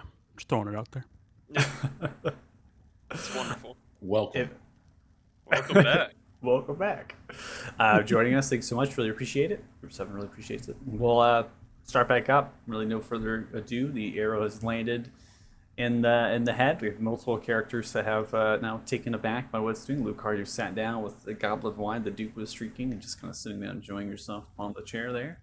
And Elise is just staring at the body as the blood dripping down from the head slowly across the body of the Duke, filling into the shoulders and into the tunic as the blood begins to slowly pour out. A head wound as such as this sword doesn't actually bleed too much in actual life, so you're just getting kind of a trickle of blood kind of coming down. Now it's kind of falling down the face and things. Elise just looks at the body and, staring at the Duke, rolls the eyes, shakes the head. So Maldor grabs him by the hair, and the Echo just slices clean. He just takes the head. Takes that off. With you people. Is there a A deal was bucket in struck. this room? A deal is delivered. Is there a bucket? Yeah, is there a bucket or So- anything I could so throw up into in this room? No? I want to look over Okay, to well, he's gonna Elise go into the corner and throw up. He's gonna puke. and- Just fucking. Hey, that's my corner. Oh my god. I think he's gonna wipe his mouth, and you'll be like, "All right, obviously you have different plans than me." And then he's just gonna go and sit down. I'm gonna look over at Elise and say, "We gave you the opportunity at Payluz to tell us and to enlist our help, but you chose not to, and this is where it led." So you're saying that I'm responsible for what you have done here? We gave No. you a chance. Really? This is To the tell us. conclusion you're coming to? Yeah. Wow. Not me. No, I take full Absolutely. responsibility for that. Ridiculous. The Echo just If kind of this looks is around. how It's like, you "It took go fucking through long life." enough. If this is how you go through life, I pity it. This outcome was inevitable as soon as the deal was struck, pending any proof of his ill doing, which we received. It We were could have still been- trying to get proof. We still don't have it. We just have what she said. She has no reason to lie at this No, point. we It have could we have been clear. we have proof. Maldor and I have proof. We watched him So I have a channel some question. demon. We have proof of nothing. We have people's word, but that means nothing to anybody else that's not in this room. Tegan Search- walks back in and he sees the Duke decapitated and he goes, "Really? Really? This?" He walks back out. I have a question. So, because of my innate ability to use detect thoughts, can I use a second level spell slot to do the detect thoughts, or is that only once a day? I can only use it like that. You could use a spell slot to use your innate spellcasting. Okay, I want to do that again. But on at least this time. Okay. So I'll just go and take the second level. Yeah, you can take the slot off. I'll roll the save. Okay. And the Echo would poof out again. He's not going to hang out. Your DC is 15. Yep. Has succeeded. As the barriers are put up. Elise's mind I'll is chrono more- shift it. Okay. Just to see if I can get it. has succeeded. Okay. Oof. Elise's mind seems to be more fortified than the Duke. The thoughts presenting in the conscious mind are limited. Was there any base thoughts that I could get that would be good to know? The base thoughts repetitive in Elise's mind, a repetitive sequence and pattern. These absolute fucking morons. It's just repeating over and Okay. over. In your method of detect thoughts as well as your telepathy, having that, it would seem that Elise is doing this in anticipation of being probed, anticipation of being attacked in their mind. It's a defense mechanism she seems to have prepared for and trained for. I'll let everybody know. She doesn't want her mind read for some reason. So For some reason? Are you just, kidding me? Do you think I that mean, everyone she's- goes around their life wanting their minds read? As it's some sort No, of I just common mean thing? you're hiding something. So someone that doesn't want their mind read is inherently hiding something. know someone that protects their mind from being read, like you are, is hiding something. So you're saying that if I had a shield, then I would be most likely anticipating being attacked at all times, and then I should be attacked because I have a shield. Yes, that's I'm not your saying you argument. should be attacked, but I'm saying you are preparing for it. Listen to what you're saying. You're simply putting the fact that I have these barriers within my mind after I have trained myself for many, many years against any attacks that you have done upon my mind. And you're saying that it's my fault that I have these and that it is inherently suspicious that I do. Yet you No, why don't- have why the don't you get rid abilities of- to potentially probe into my mind, and you do so freely, willingly, without any consequence. And apparently that's not a problem. Why It's don't like you get telling rid a of your bank. It's like victim telling a robber. complex, because Victim complex. obviously you're doing Really? something wrong. Yes, you're serving a man who was offering up adolescent minors to a demon. You see one step ahead of you, and I see several. That is the difference of our opinions and our perspectives. That may be so. The issue that we have here is that you all decide to take everything at face value without limited or any sort of growth of information and really foreseeing exactly what was happening. So let me tell you Bullshit. what is We gave you the opportunity, bitch. Right, I'm sure. Let me tell you what has happened. You all have took the head and have killed a duke. A duke that has power in court and has been assigned by Lord Dallin Law, which is a very zealous and righteous paladin, with a whole slew of paladins and soldiers under their banner. Not only that, Which is why you should give us any information you have about anything. I'm in not this finished yet, thanks though. Not only that, but House Orillo is a noble house in the port city of Elathan, and they are known to have many different investments in a great multitude of things. Umbrian Orillo has no children. There is no one to claim the house but thy wife. These will have to be answered for in, well, the future. How exactly did you hope that after taking the head of the Duke... Quite simple.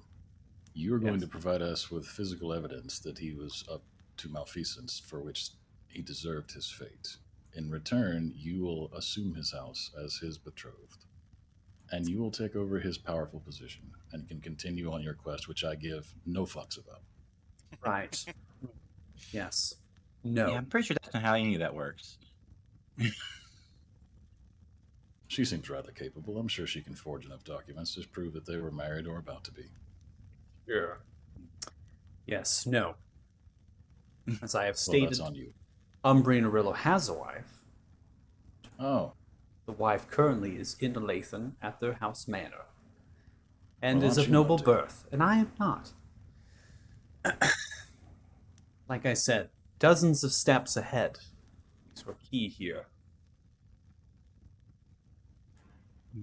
there must be proof somewhere in this manner of his dealings. You're more than welcome to stride yourselves upstairs. Toss and turn the Duke's bedchambers, even mine if you would like. Hope to find something of value. Most of Or that you could can be simply avoided if go you simply told us. into the stables, find a loose stone piece, and go down into the private chambers the Duke has created to talk to his patron. See, that wasn't so hard, was it? Finding what That evidence sounds there. like a trap. Good luck. Well, she's going first. Can I attempt to incite her about Sure. that last part? Insight what about the last part? That's big. It's more like with the whole where she divulged the location of that his communication room or whatever. I'm just trying to get a sense if she's purposely laying that out as some kind of trap, like she has some kind of intention with that, or she's just divulging information to get over with, something like that. General? Oh, Oh, So Nat 20 seems to be divulging the information just to get this over with, is now really thinking about how they would still kind of go through with the plan that they have been doing so for some time, and how now this takes that to an effect. Yeah, I don't think that is a trap. I think she just wants to get this whatever fuckery this is going to be over with. I want So, to ask her again why. Why is she doing what she's doing? Is she serving someone else? Is there some personal interest or stake? My service is to something else. It is personal. It's true. But in order for this plan to come to fruition, and seeing all of you and your moronic ideals and everything that you've done, I think at this stage I will not mention anything else. Freely to investigate about the manner and do as you please, but any sort of fallback in solving that on your behalf will not happen. I will do what I must. Of course. Just see to it that you mention to anyone inquiring that you came to no harm from us, as is obvious. Sure. You guys are leaving a witness? I mean, I'm staying with her for now, but Well, we believe people knew what we were coming here to do. We made clear to key individuals that this was about to happen, but that we would provide proof of the necessity of the deed, which I believe we are about to go discover. Tegan's in the stables looking for her right now. I think at I'm this point gonna- I would also untie her. Yeah, bring her with. But you're removing the restraints. Yes.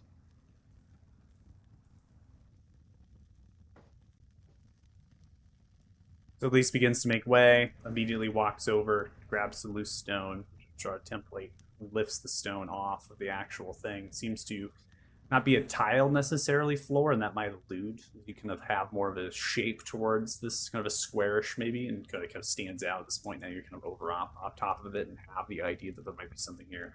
Revealing that seems to be a very steep and tight staircase, almost more like a ladder stone as it delves down, heading in the descension from south to north. So it's going towards the kitchen space when it goes down.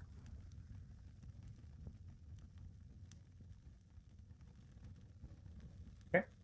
Who's heading down first? Oh, we might not be as fucked as I thought. Oh, Would you all mind if I led the way? Go ahead, Thanos. Should somebody bandage the gaping bleeding wound Maldor has? no, I think he deserves it. So Thanos, as you begin to climb down, the rest of the party, as you're stretching and looking, Thanos eventually goes into absent of light. Thanos literally disappears. I'll go ahead and follow behind him Yeah, if we don't hear any bones, and I assume. cast the light cantrip. Yeah, I'll go down and motion for Lucor to bring Elise behind me. All right. So I'm just getting conditions here. I'm just going to place you upon the map at this stage. It's a very tight place here, so you're going to be kind of bumped together here. But we're going to get you all on the board, and then I'm going to get Elise as well. Elise is following suit downwards, and I'm going to go and activate the space.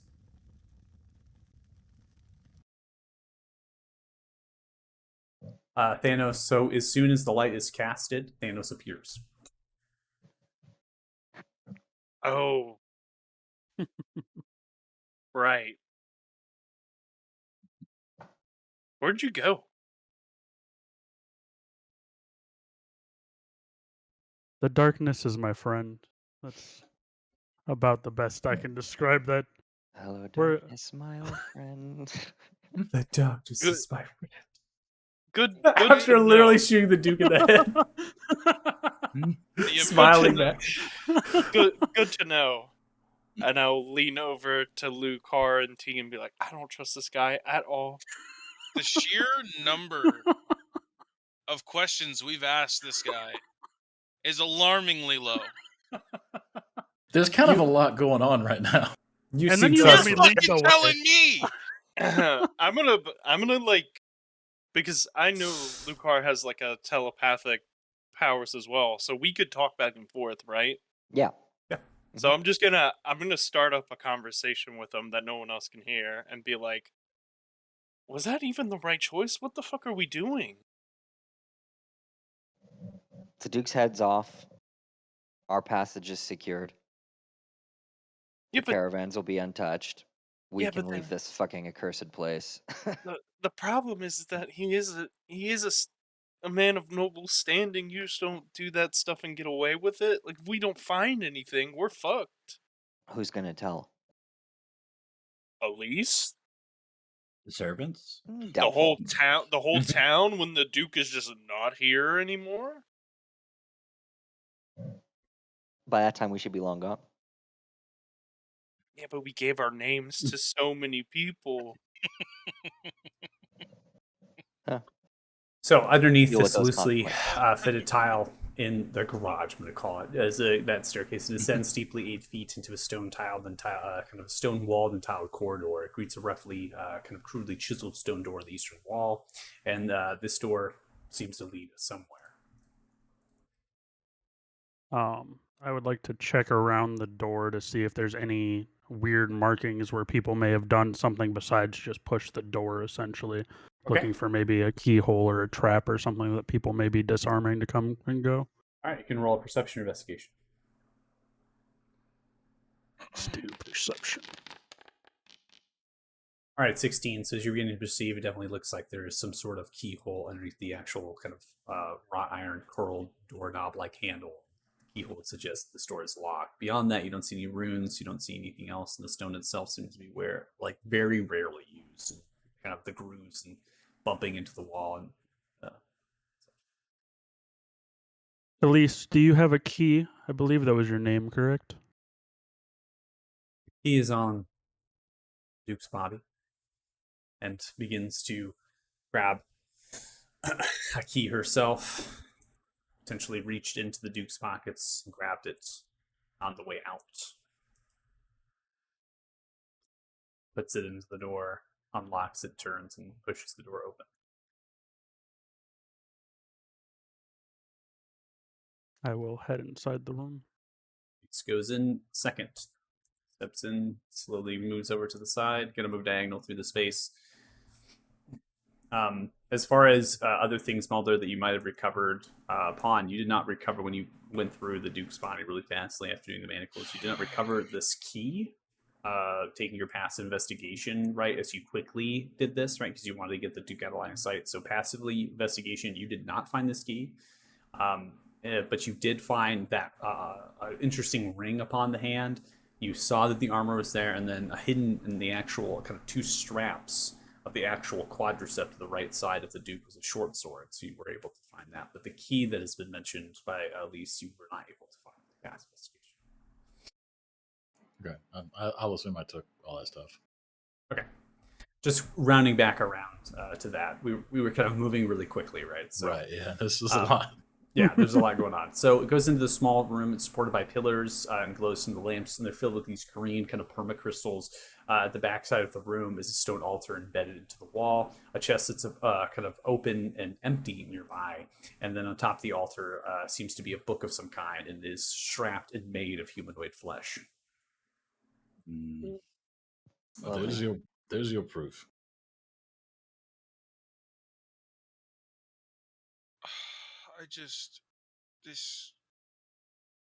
I was supposed to be laying low. I stowed away. We all are the underground.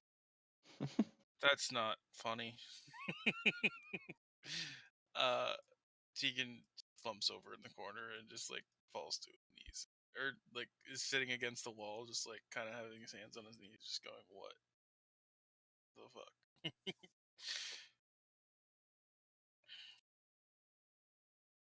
Who's investigating the cursed book? Not me. I feel like we do have a book expert. Which go would up be and me, investigate the but book. Right. I don't want to touch that book. Okay, so you go up to the book, looking at your particular languages. You don't speak the language. It's scribed and etched into the humanoid flesh of the leather. and the pages themselves, as you open them up, you begin to cycle through. Can't read what's on these particular pages. I peek over his shoulder. You come over, peeking over the shoulder, looking at it, so you also do not speak the language. If I look at the book, do I recognize the language it is? You'd have to make an intelligence check for that. Okay. Just straight intelligence. Correct. Hmm. I'd probably say you do not know the language that's written in this book. But it could be hinting based on the religion check that you had earlier, and noting that patron infernal could be infernal. Question. I know I wouldn't be able to read it, but as part of my church training, would I have been trained to at least recognize other these type of languages? Again, it would be an intelligence check, but you're getting, I would say you'd probably have the same information without intelligence check that was stated by your friend Ferris earlier. So you have an idea of what this might be.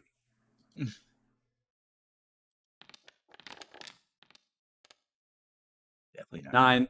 I mean, again, just going off the information that Varys had, potentially this could be infernal from the information. The language itself, though, you're unable to figure out if that is or not. I'm going to turn to Lise and be like, so he communed with this demon here, correct? You're asking me if Umbrine Arillo communed with this demon? With a demon here. Oh, with a demon here. That's not quite how that works. But yes, Umbrine Arillo did commune with a demon. And what was your purpose again? What was your mission? What was my purpose? To have my plan come to fruition. And that plan has not been privy to your information, nor will it be. You are quite righteous in your endeavor and like to take things immediately as they come. I think what she's saying is she would like to summon the demon and doesn't think we would react well to that. I'm going to telepathically to Zeph say, is there a way that you can check and see if she's infernal?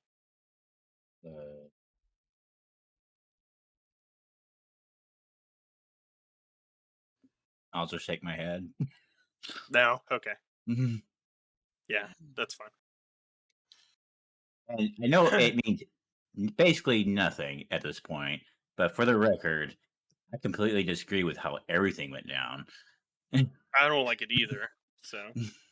Tegan kind of stands up and he says, now that he's dead, is there no way for you to carry out what you said you were going to do in summoning this thing and destroying it? Looks towards you, smiles. That's correct. An insider? Sure.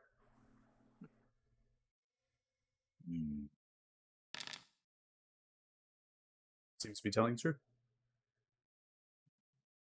So she was here, based off of what we know, she was here to serve the Duke under the guise of serving the Duke, for him to summon the demon here so she could kill the demon. That's like what we got. Yeah. Did she ever actually say she wanted to destroy it? I remember talking about summoning it. I feel like that's about as far as that conversation. He just rolled insight on it, and she said she agreed with what I said. And that's true. Yeah. Tegan just apologizes and he says, "I'm sorry.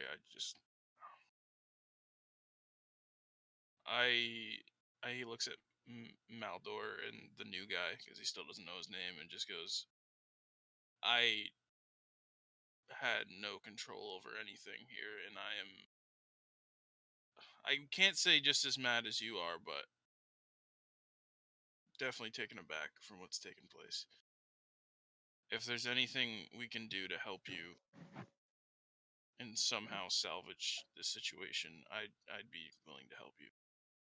You're mad that she forced young adults into contracts for their souls to a patron? How She many was people did she take?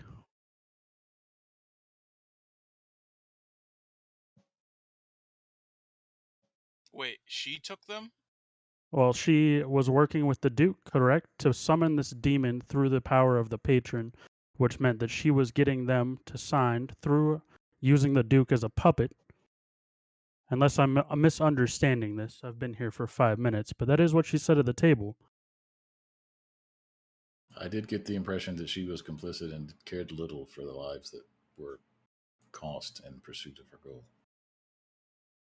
Well, I don't agree with that particularly. If true, I'm pretty sure this is very much, and all things considered, this is definitely the case. There's definitely a bigger picture, and we're seeing a tiny fraction of a percent of it. We don't know what's going on. That's correct. She has no reason to tell us because we just fucked everything else we touched. Our larger picture was that this was a town that was under siege by the dwarves from beneath. What's We- what's Elisa's full name? I don't think she ever said. Talmar? Or did she? Do I know of a Talmar family? No. Okay. Tegan says, well, don't know much about warlocks, but in my eyes, if you make a deal with a patron and that patron no longer exists, I can imagine the deal no longer exists either.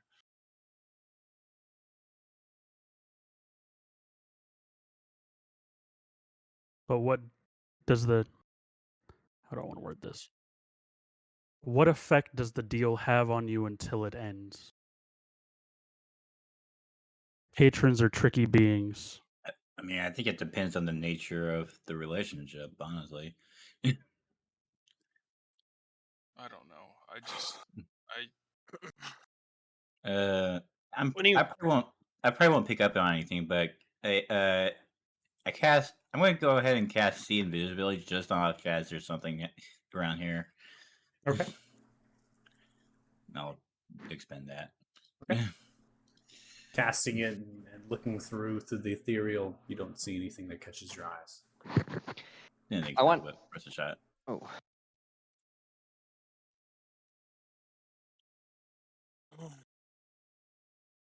it just seems that we saved a lot more people in the long run if we would have I want to take a look in this chest too. Chest is open and empty. Open and empty. So I would vote that we take this book to along with us with his head to deliver it to the dwarves I today. think we should leave the book. I think the book is our proof for anyone who comes questioning. The dwarves That want we the should- head. We should deliver the head, but I think perhaps we should summon Pelu here to show him this and let him decide how to announce this to the town, how to deal with the fallout, because it's going to affect him more than most. So So, you want to get question. Pelu more involved than Pelu already is. Without the Duke, Pelu is the de facto ruler of this town.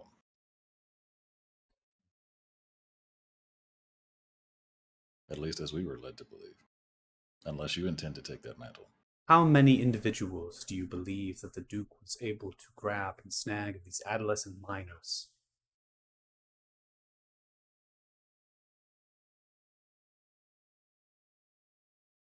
So you're telling me this guy's got a small army in the back of little patronage? Do you believe that now that their master points towards above or wherever the head might be in comparison is gone, that many of them would just go away? If they are smart. They made a deal Such with people are usually single-minded. Perhaps so. But your My- carelessness for what might happen to Pelu, Yeah. it's just so There's astonishing. There's also the whole issue, guilty or not, this doesn't look good to anyone, considering that even if he is guilty of something terrible, we still basically admitted, or we still dealt out justice, air quotes, before actually getting any proof of anything, The proof is right before us. which we attained after the fact. What? The result Look, is the same. Maldor, listen. What are we gonna do with this? What does this lead to? You Well, stopped him, Yes. but it seems like we didn't know what was going on at all. That That's was true. why we I hadn't know you're killed not him yet. from here, from this plane, or where the fuck you come from. What you just did royally screwed us. We are so fucked, it's not even funny. I would love nothing more to just walk out the door and walk the fuck away from all of you, but I can't now. Because now I'm involved. And if I'm on my own, I fucking die. I can't. How did this turn in? I thought the Kraken and the Dragon was going to be the most fucked I'd be. At least this week. And he just walks the hell out. He's done. He's done. He's absolutely done. The problem is we still don't really have any proof. What do we do with this? Do we bring this to a court? I would just bring anyone that was curious down here to show them. You're not from around. Presumably someone is going to come looking for the Duke and be like, here is his house. Here is his ancient demon worship altar murdery spot. Like that feels, do you not normally put demon worshipping murderers to death? No, I mean these I don't parts? have I don't have a problem with you killing the Duke. I don't give a shit. He seemed like a horrible person and probably agree. deserved what he got. What do we do now? We deliver the head back to the dwarves and secure peace for this town. That was the deal. Okay, well then you grab the book and let's go. We can bring the book. So, Elise, you're obviously much smarter than any of us. What, what, in your opinion, is the most likely course of events? Are you asking out of the fact that you don't want to be royally fucked? Yeah, as impulsive, stupid decisions. Why would I care about you? You don't. I'm asking you for your opinion. If you don't want to answer, fine. But I'm just asking you from person to person what you think is most likely to happen. Well, I think what's most likely to happen is you all will leave and go do this somewhere fucking else. Perhaps getting a rein in on yourselves and really understanding situations prior to your actions might be, well, better than doing this. What I can say for this village and for Pelu is, well, that is still up in the air.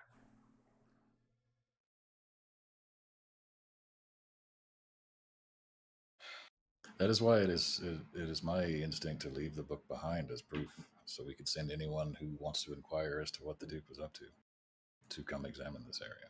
If you'd like to bring the book, we can. I am indifferent towards it. This is my train of thought, is we bring the book with us, and we bring it to a court, and we present it as evidence against the Duke. We may also be able to get some more information from Voltac, potentially. Maybe.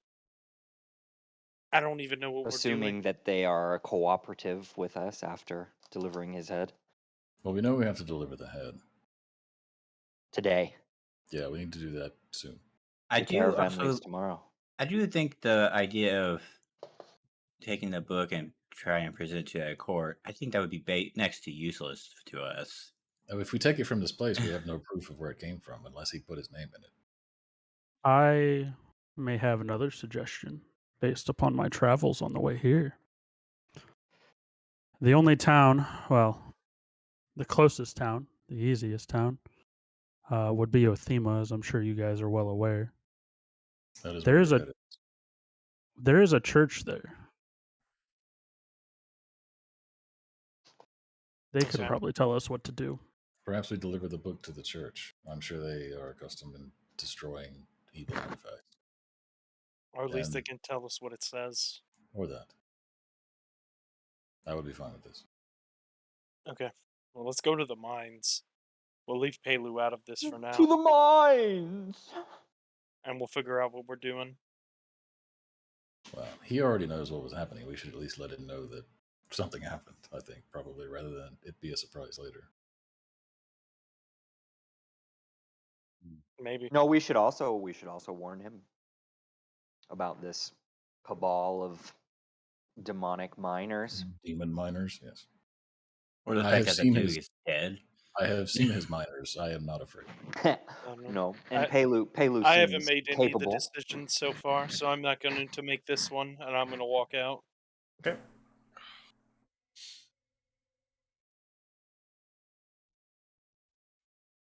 Those damn You diagonal doors. Oh, you've gone through the Damn. wall.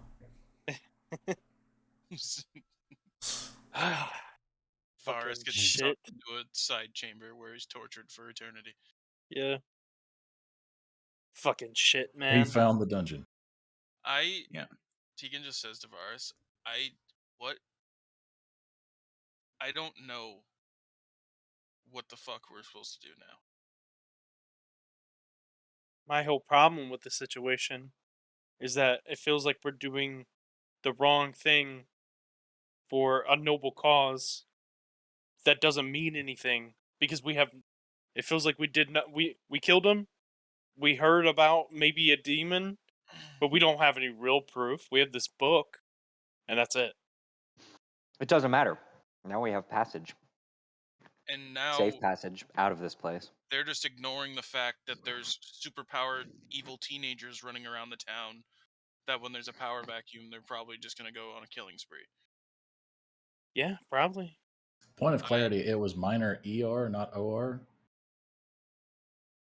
They were they teens that were being sacrificed, or there were just people in the profession of mining? Adolescent miners. Oh, both. Okay. Minors. Yeah, both. Minors. Minor miners. Which, They were by the very minor, way, minors. Also- child labor laws, hello? I'll That's the real injustice here. I'll toss this book in my pack. Okay. And then I'll The paladin is carrying the evil human skin book. I Yep. like it.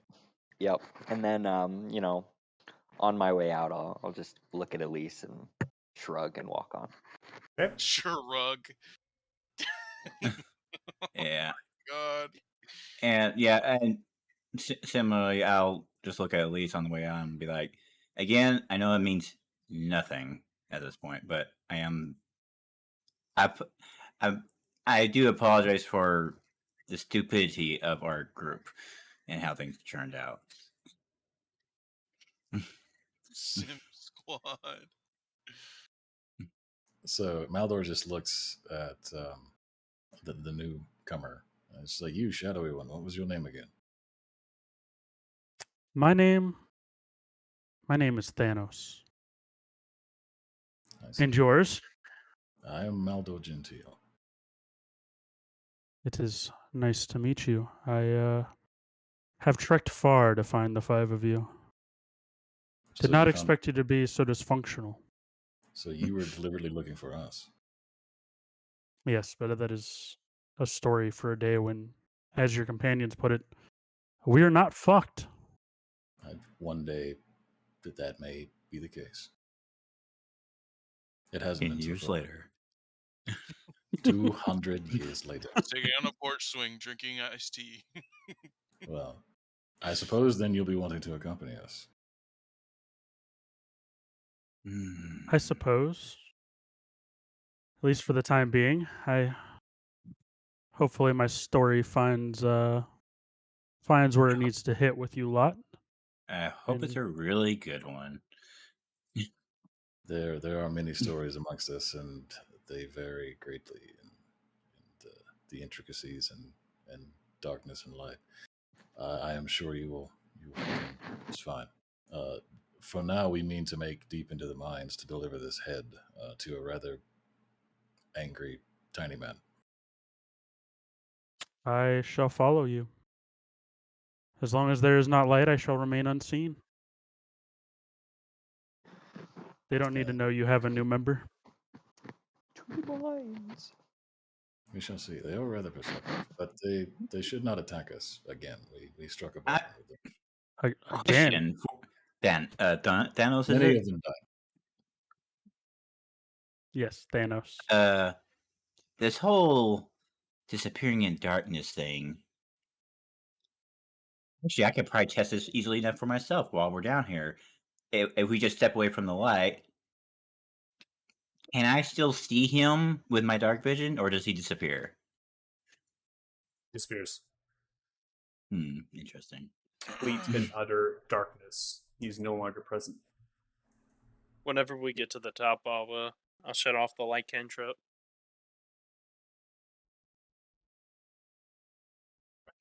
So at some point, you probably all kind of get up here. I'm going to just transition the map. It's not a very far journey down. It's very, again, a steep, almost stone staircase, if you will, onto that corridor. And it's a very tight, but just underneath the maintenance level. So there's not much there. Eventually, Lise comes up as well. Just has the arms kind of all just fold over and staying kind of together with all of you and waiting until you get the fuck out of here. While everyone's up above, as everyone's out, Tegan just kind of says to the room, he says, listen, whether I like it or not, we're tied by something, okay? And regardless of that, I'm now stuck with you because now we're wanted criminals. You have to know that these situations can't be taken head on like this without repercussions coming upon us. Making our lives more difficult should not be a priority. Repercussions worse than a dragon and a kraken. Just Well, because yes.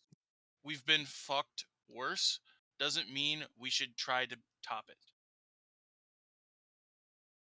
Fair point. I don't Plus, see the things big deal. can add to each other. Listen, Lucar, Maldor, I admire the fact that you guys like to hit things. I very much do. It's very useful. But you have to control yourselves. It's going to get us into a situation at some point that we are not going to make it out of. Believe me, that is a feeling I am all too familiar with. We are now facing the opposition of not only a powerful noble family, but an army at this point. Please, we have to salvage this as much as possible. So I'm just asking for you to bear with me and fight off your urges. I understand, Maldor, your situation's whatever the fuck you got going on. But Indeed. please, we cannot keep doing this.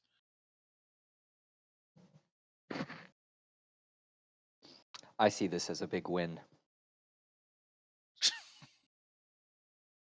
I love this so much. Well, good luck with your demon. Also, Question, before we step foot Elise. outside of the house, should we toss his study upstairs? It's up to you guys. Just in Maldor case. doesn't really care. But there could be more proof somewhere. But I imagine we found the smoking gun. Can we not? I'm all for it, covering our bases. Just don't take anything that's seems Nah, like it's just definitely a not. job. We have Elise. to have all the evidence on our side as much as we can, please. That's fair. Elise. Yes. Question. Obviously, you can't and won't tell us what you're up to, obviously. But my question is, other than the obvious, get the fuck out of here. That's obvious. Is there anything we can do to lessen the fuckery of your situation, of what you were trying to accomplish? My plan has been foiled. There's really no true way to do with what I intended to do. The things that you need to understand is the individuals that have formed their agreements. Well, there is nothing to release them from that bargain struck. Do you know how many of them there are? Can I continue, or is me interrupting? Yeah. Yes, thanks. I appreciate that. There are a great number of them. They themselves live throughout the village. They work in the mine. These individuals are ranging of number. I myself do not know. It's not something that I was partaking in, just something that I knew was happening. So you cannot identify them. No. Secondly, Pelu is an innocent person and not merely a pawn for you all to enact whatever it is you decide to do. Whatever decision you all will undertake and go through should account for Pelu's well-being and safety, Agreed. regardless of you all being wanted criminals after the fact. Pelu is of utmost concern and will always should be within your minds and hearts. It has always been our plan to leave this village in a state of peace and not under the thumb of whatever it was under. The decision to eliminate the Duke came from a place of understanding that he had sold the village out and that removing him would make things better. Well, best intentions, terrible execution. My only point being that we indeed do want to turn this over to Pelu in an effort to make things right, not to put him in harm's way. I understand your point of view, Maldor, and I appreciate where you're coming from. Don't get me wrong. I want these people to have good lives too. But in the future, this is my point exactly. We have to know the full story about the act. What if the Duke was just a mere student of magic, a spellcaster that was trying to get away from people that were merely attacking him, and we would have battered him and he would have been completely innocent? What then? There's also the fact that, again, we didn't have any proof of anything at the point. We just had Lisa's word. What if she'd been lying? We You didn't mean know. this human-skinned book in his basement, Again, that was after created and killed. directed by him as he spent It the doesn't last matter year what or we 2 found years after. building this place? That my point is that we got all that after he was dead. It doesn't matter. These are hypotheticals. All that matters is the point, facts. though, is that we didn't attain any of this information until after he was dead. He was only killed on the assumption that everything we learned to that point wasn't just a lie. You know what's not a hypothetical? You know what's not a hypothetical, Lucar? The fact that a powerful noble family, when they find out what we did to their kin, is going to send every resource they possibly can to hunt us down. That's also hypothetical. You don't know that. Trust me. You don't know. You don't know if we find allies or what's going on here. We have far more important questions than this. I don't think that's much of a hypothetical. There's not even any guard here. Everybody just The shut the guard here are fuck just up, his miners. please.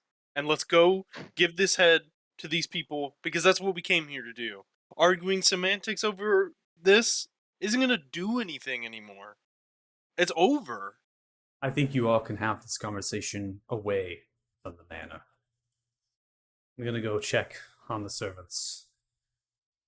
If you will please, points towards the exit of the garage. I leave. Follow theirs.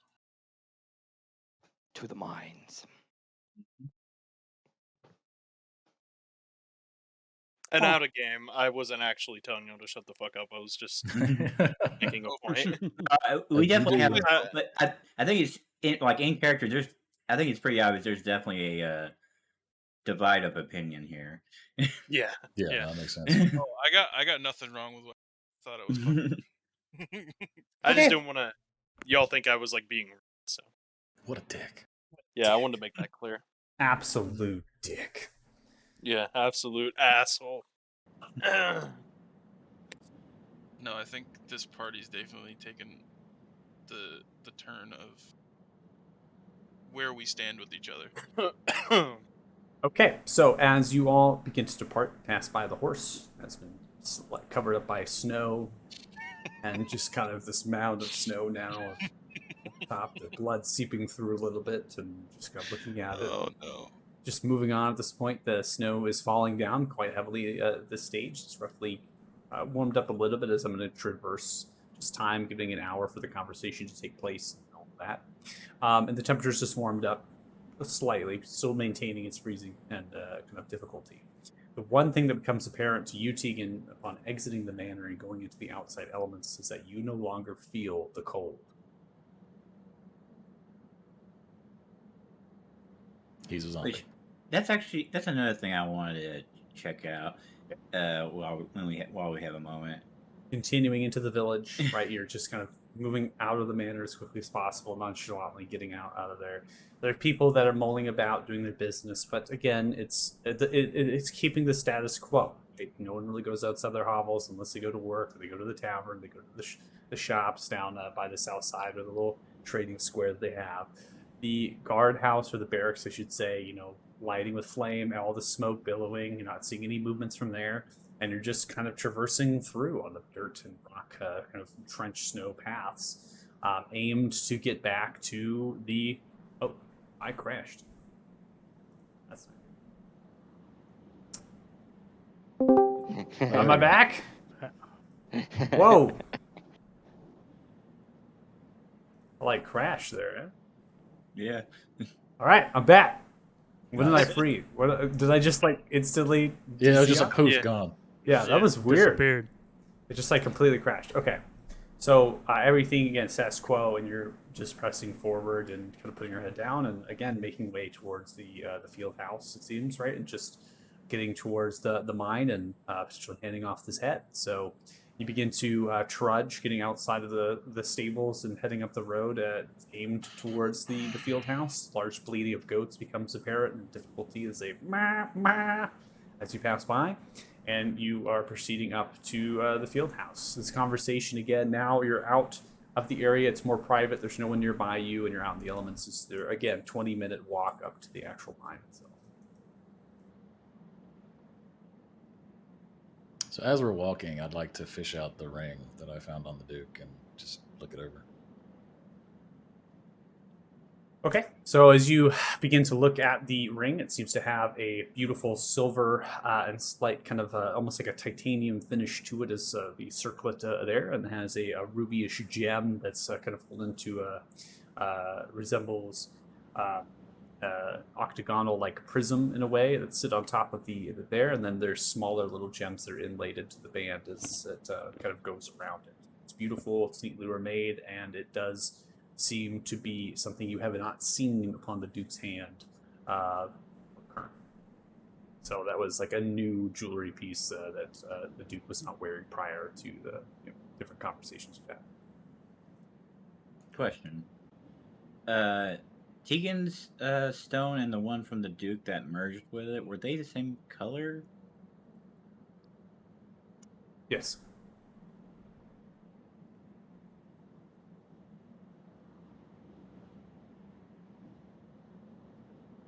So I'll just pocket the ring and keep walking to check it out more later.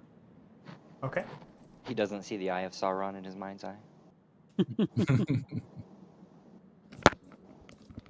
you do not.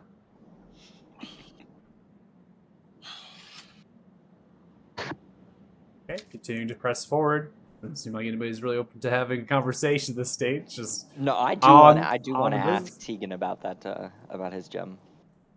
yeah. So, I mean, for private while we're conversation, walking, this, like 45 minutes, whatever, it's yeah, 20 minutes or a whatever. good opportunity to be like, the fuck happened with that gem? I think Tegan had to go do something real quick. So. Oh, really? Oh, there he is. He just got back. I don't know, man. I felt like I needed it, and when I had it in my hand, I knew what I had to do, and it just felt right. So, apparently there's other suns out there, and same color ones merge. That's weird. Again, this is the same one the prince had on his neck, right? Are we sure we should talk about this in front of fucking You're- sneaky boy over You're here? on the road. You're on the road. You're heading towards. Just to be aware of the No, I because meant you're Thanos. AFK. Yeah. Yeah, They went Thanos the is new there. guy. Yeah. Oh yeah. No. I just want to make because you're a BRB. I didn't know how much information you had. Oh, yeah, my bad. Yeah, Thanos is with you on the trek to the field house. That was what I was implying if we wanted to in front of him. Well, I think it's inevitable if he's going to apparently be with us for any amount of time. Let's not forget he's also the one that put the bolt in the Duke's head. So. Oh, I'm not. Well, let's face it, if you were going to try and backstab us and do something naughty, today would not be the day. I just would have done it while you were fighting the Duke, That would have been smarter. So, seeing as how I walked up and, touched multiple of you. you trust the guy that kills someone in cold blood he doesn't know. No, I don't trust him at I all. don't say I trusted him. I just I don't trust trust that him, but I also don't we've fear got- him. We've got bigger problems right now. Any other day, I would be extremely paranoid about someone who showed up looking for us. Good question. We do have some time, Thanos. Why the fuck are you sticking with us, and why should we let you? I'm gonna kind of give a side grin. This walk is long, but this walk is not that long. Sorry, yes. Let's just You have go no into- idea how long this walk's gonna be. Well, at least I've done- All the way we down at to least the need mines. to know why you were looking for us specifically. I heard mention of a group that had been on a voyage. That voyage came to a very abrupt end.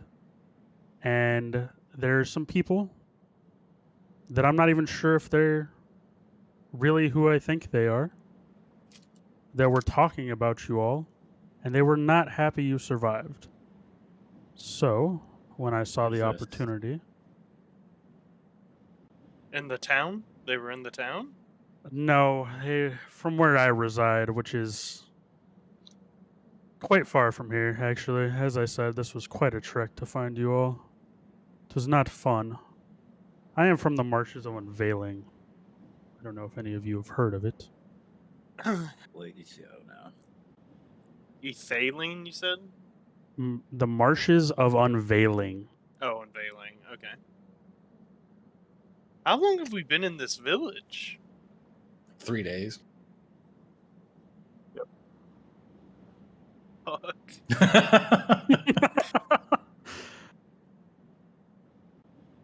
I heard. How'd you get here so quickly? That doesn't seem possible. When'd you leave? Almost immediately as I heard your names.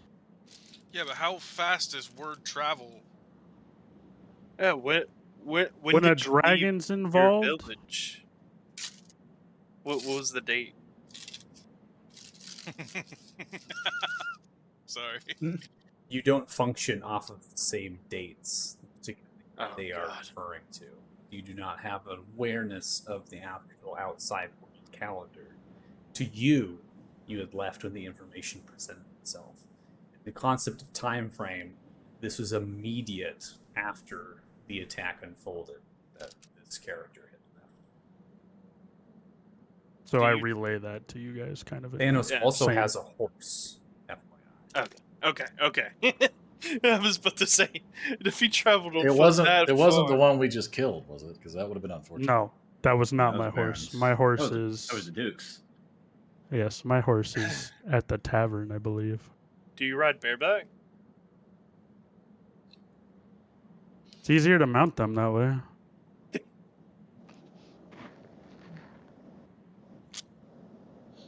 You know, I didn't laugh usually, at character. I just thought that was just... usually I would say something about that, but I'm not in a very joking mood. It was the one thing that could bring Tegan out of this swamp. You know, Mm. I didn't mean for it to go that way. No, it's good. That was funny. That was great. So, There is, I will say that just kind of helping you out, Deuce. There is a difference in time frame because you did spend time in Othema. That Mhm. the dates that they're stating that this had happened, there is a difference in time and statement of how long it took you to get to this point. So Hmm. there is a discrepancy as far as adding on the additional time within Othema versus travel, Yeah, stating that when you heard it um, in that conversation, it could have been two ways. Either A, when this event had happened, A, that you overheard a conversation that happened prior to the event, which would seem extremely odd. B, the party itself, the event had happened far in the past than it actually occurred in 3 days.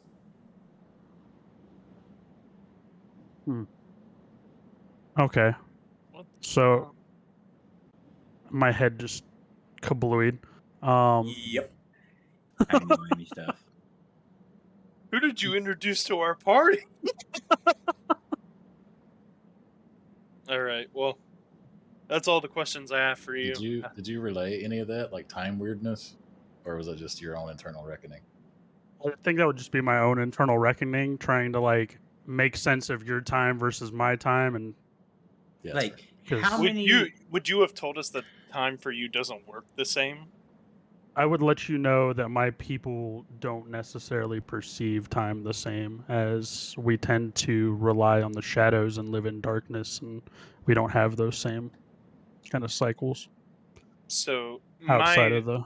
my thing is, I feel like Varys would be trying to like mentally do the math of how it would be possible to get here that quickly, and then just like kind of like walk to the back of the group and I just mean- think about it. Yeah, that's like I've vaguely heard of weird time shit, but I don't know about this. I will say, Tegan just kind of steps up and he says, "Oh, so the guy with the pretty ring that can control time doesn't understand time differences?" It's not the time difference, Tegan. It is how fast someone can travel here after hearing something like this that I don't really understand. I haven't traveled enough, and that's why I'm confused. Thanos. From where you're from, does the sun still set and rise? technically yes, but we were deep in the woods. So, by your own reckoning, how many times between when you heard this and you getting here, how many times did that happen? DM, I'm guessing probably 14-ish, judging by the map. In the marshes. that's- In the marshes, and combined with travel, 14 is accurate. So I would Hmm. relay that number as kind of what I feel. Okay. Okay, now I'm on the same. I apologize. I will ask a question to the party, though. You guys mentioned a dragon and a kraken. hmm Was that dragon black by any chance? No, it was white, right? I thought it was red. I honestly don't remember. It's Yeah. red. let me see if I remember. It was Let me red. see It the- was red. But it shot like blue fire, right? Red dragon, yes. Yeah, yeah. Yeah, sorry. Got it in my notes. So I'll relay that. It was a red dragon that spewed blue flames. How curious. At this point, you all have arrived at the field house. Are we letting Pelu know, or are we going straight to the mines? We need to warn him. Well, especially if there are secret demon miners that are going to rise up or something. All right. Hey, remember that part where Elise said not to get him involved anymore? She said that we should think about his well-being and safety. Getting him Yeah. involved, all we need to do is just warn him. Yeah. I mean, we Let should him wait. take steps I to think- protect himself. If the minions don't know he's involved, they won't. Yeah, Responsible. if they even suspect that he knows anything, I think he would automatically become a target. Well, we could wait. We have to go deliver the head. When we get back, we're going to need to tell him that the deal is struck and everything's safe. So we Yeah, can just wait till what if that. there's like some all powerful, all knowing something? We have to deal with Pelu for the caravans, anyways. So if we're speaking to him in private and letting him know that he needs to take steps to protect himself, how Yeah. is that getting him further involved? You remember when we told him before what we were planning, and he had a full-blown panic attack and was sweating bullets, hiding it from Elise? Look, How Tegan, about if you have a better plan other than to nitpick the plan we choose, you can present the plan. All right. how about we just We're tell perfectly him? okay with that. This is a group. Tell us How what about- you think we should do. How about we tell him that he should really speak with Elise? Listen, I'm sorry. I'm on edge. I'm freaking out. I'm not trying to be a dick. I So, understand. No, I'm not mad at you. I'm just saying if you think you have a better plan, I'd love to know it.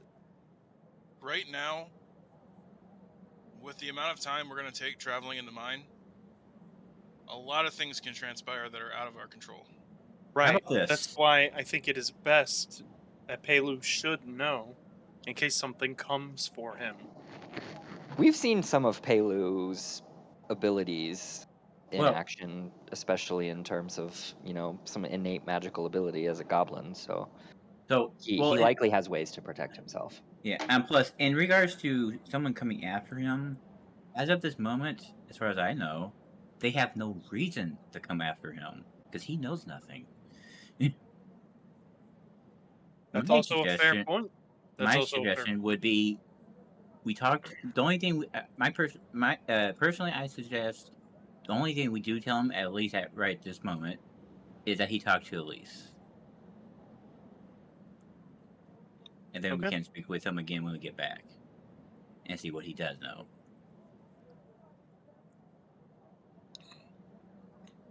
I just listen.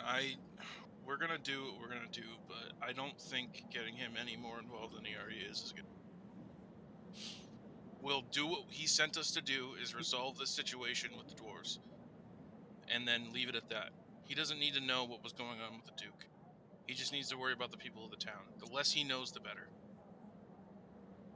And to be honest with you, Pelu, yes, has innate magic ability, but I don't think an army of warlocks is going to be able to.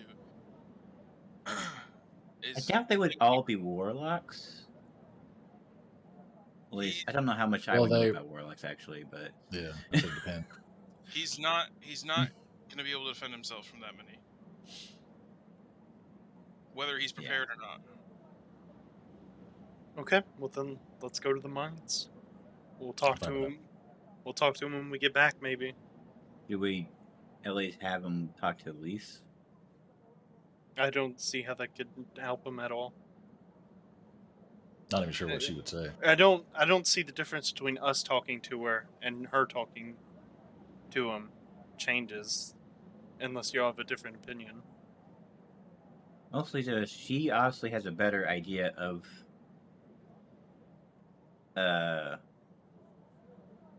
what may or may not be safe. Maybe we Definitely should no. just have Pelu accompany us on our caravan journey. Get the And fuck out of allow him- Dodge. Allow him I to doubt- decide. I seriously doubt he would do that. Maybe he Okay, would. Zeph, will, But the thing is, if you that think it's a good idea, Zeph, go in there, talk to him, and then come meet us at the head of the mines. I think you should have, if you want to do it, have the agency to do it. I mean, they made their, Maldor and Thanos made their decisions. You can make yours. Well, I don't want to be the one to, because I know what I want to do, but I don't want to be the one to just do my own thing if the rest of the party doesn't think it's a good listen, idea. you do what you got to do, man.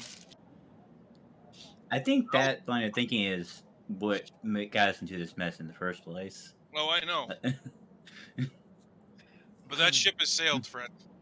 Well, Yes, this and I don't want okay, to count it. here's the issue here. Is that we are definitely fractured in the way we think. I think Palu probably should know what's going on.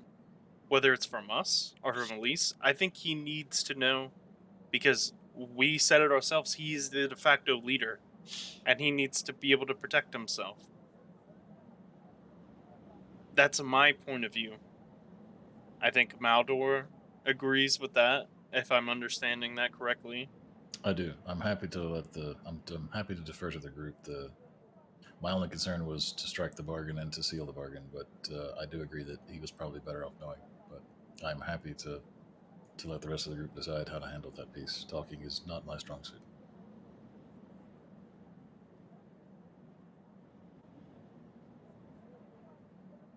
Listen, I'm not trying to tell you guys how to live your life. I'm just here to give my opinion. If you want to let him know, let him know. Well, let's put it up to a vote then. That's the easiest way to solve this. How many people would like Palu to know what's going on? I would. I don't I think it's quite as simple as a yes or no, because I'm more of the opinion that I don't think he needs to know. I just want him to know everything. that he needs to be on the lookout. Because, like I said, I think if he knows everything, then he becomes a target. Right now, he's not a target. I think your idea of getting Elise and letting Elise choose what to tell him is a good idea. So if you would like to go in there and tell him that, then I think that's what we should do. Okay. I guess I'll go up to the Halo's place. I mean, I suppose we can all go together. We don't have to send it by himself. Okay. Unless Right. somebody wants to stay outside. So, kind of huddling there again, the conversation happening, and you've reached this destination, so you kind of pause a little bit. You see the miners are kind of now talking and coming out of the mine, just shifting, taking breaks, and other things are happening. Like, operation is part of you. Thorvik sits leaning against the wall, this half work, smoking a pipe. Sees you all kind of talking, and has been just watching you all in your little huddle of your group off the map a little bit, right? Just kind of staring in the direction as that, and then eventually, Zeph, you begin to approach.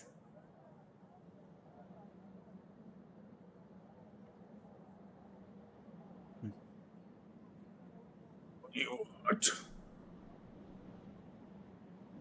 Can I speak to Palu just really, really quickly? Yes, it's fine. Palu! They're back! Again. He always sounds so annoyed about that, by that fact. It was the sound of someone who loves their job. Hey, Palu. See Palu's looking over several documents upon the table. Pitcher of water. He's been pouring it out into a silverish goblet, drinking out of it, looks towards all of you. Come in, come, quickly!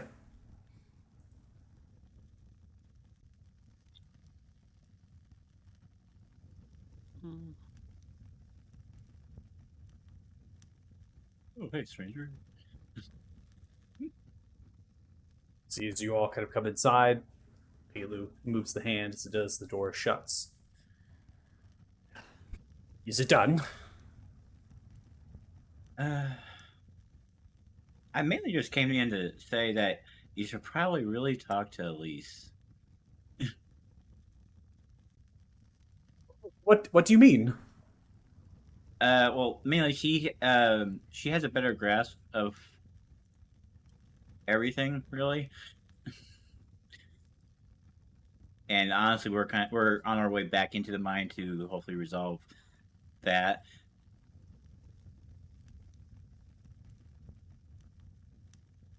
All right. We didn't want to linger too far, but I just didn't want you to just, I'm sure you were worried and wondering, so we were just wanted to.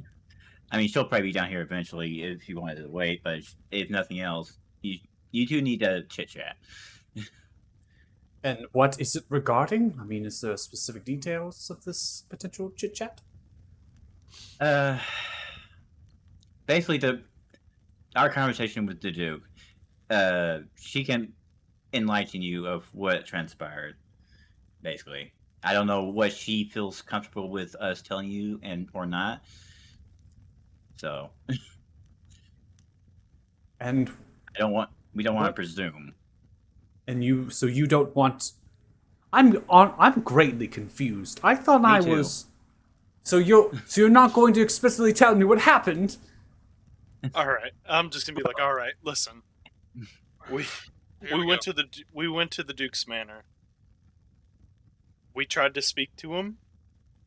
He turned invisible and tried to run away.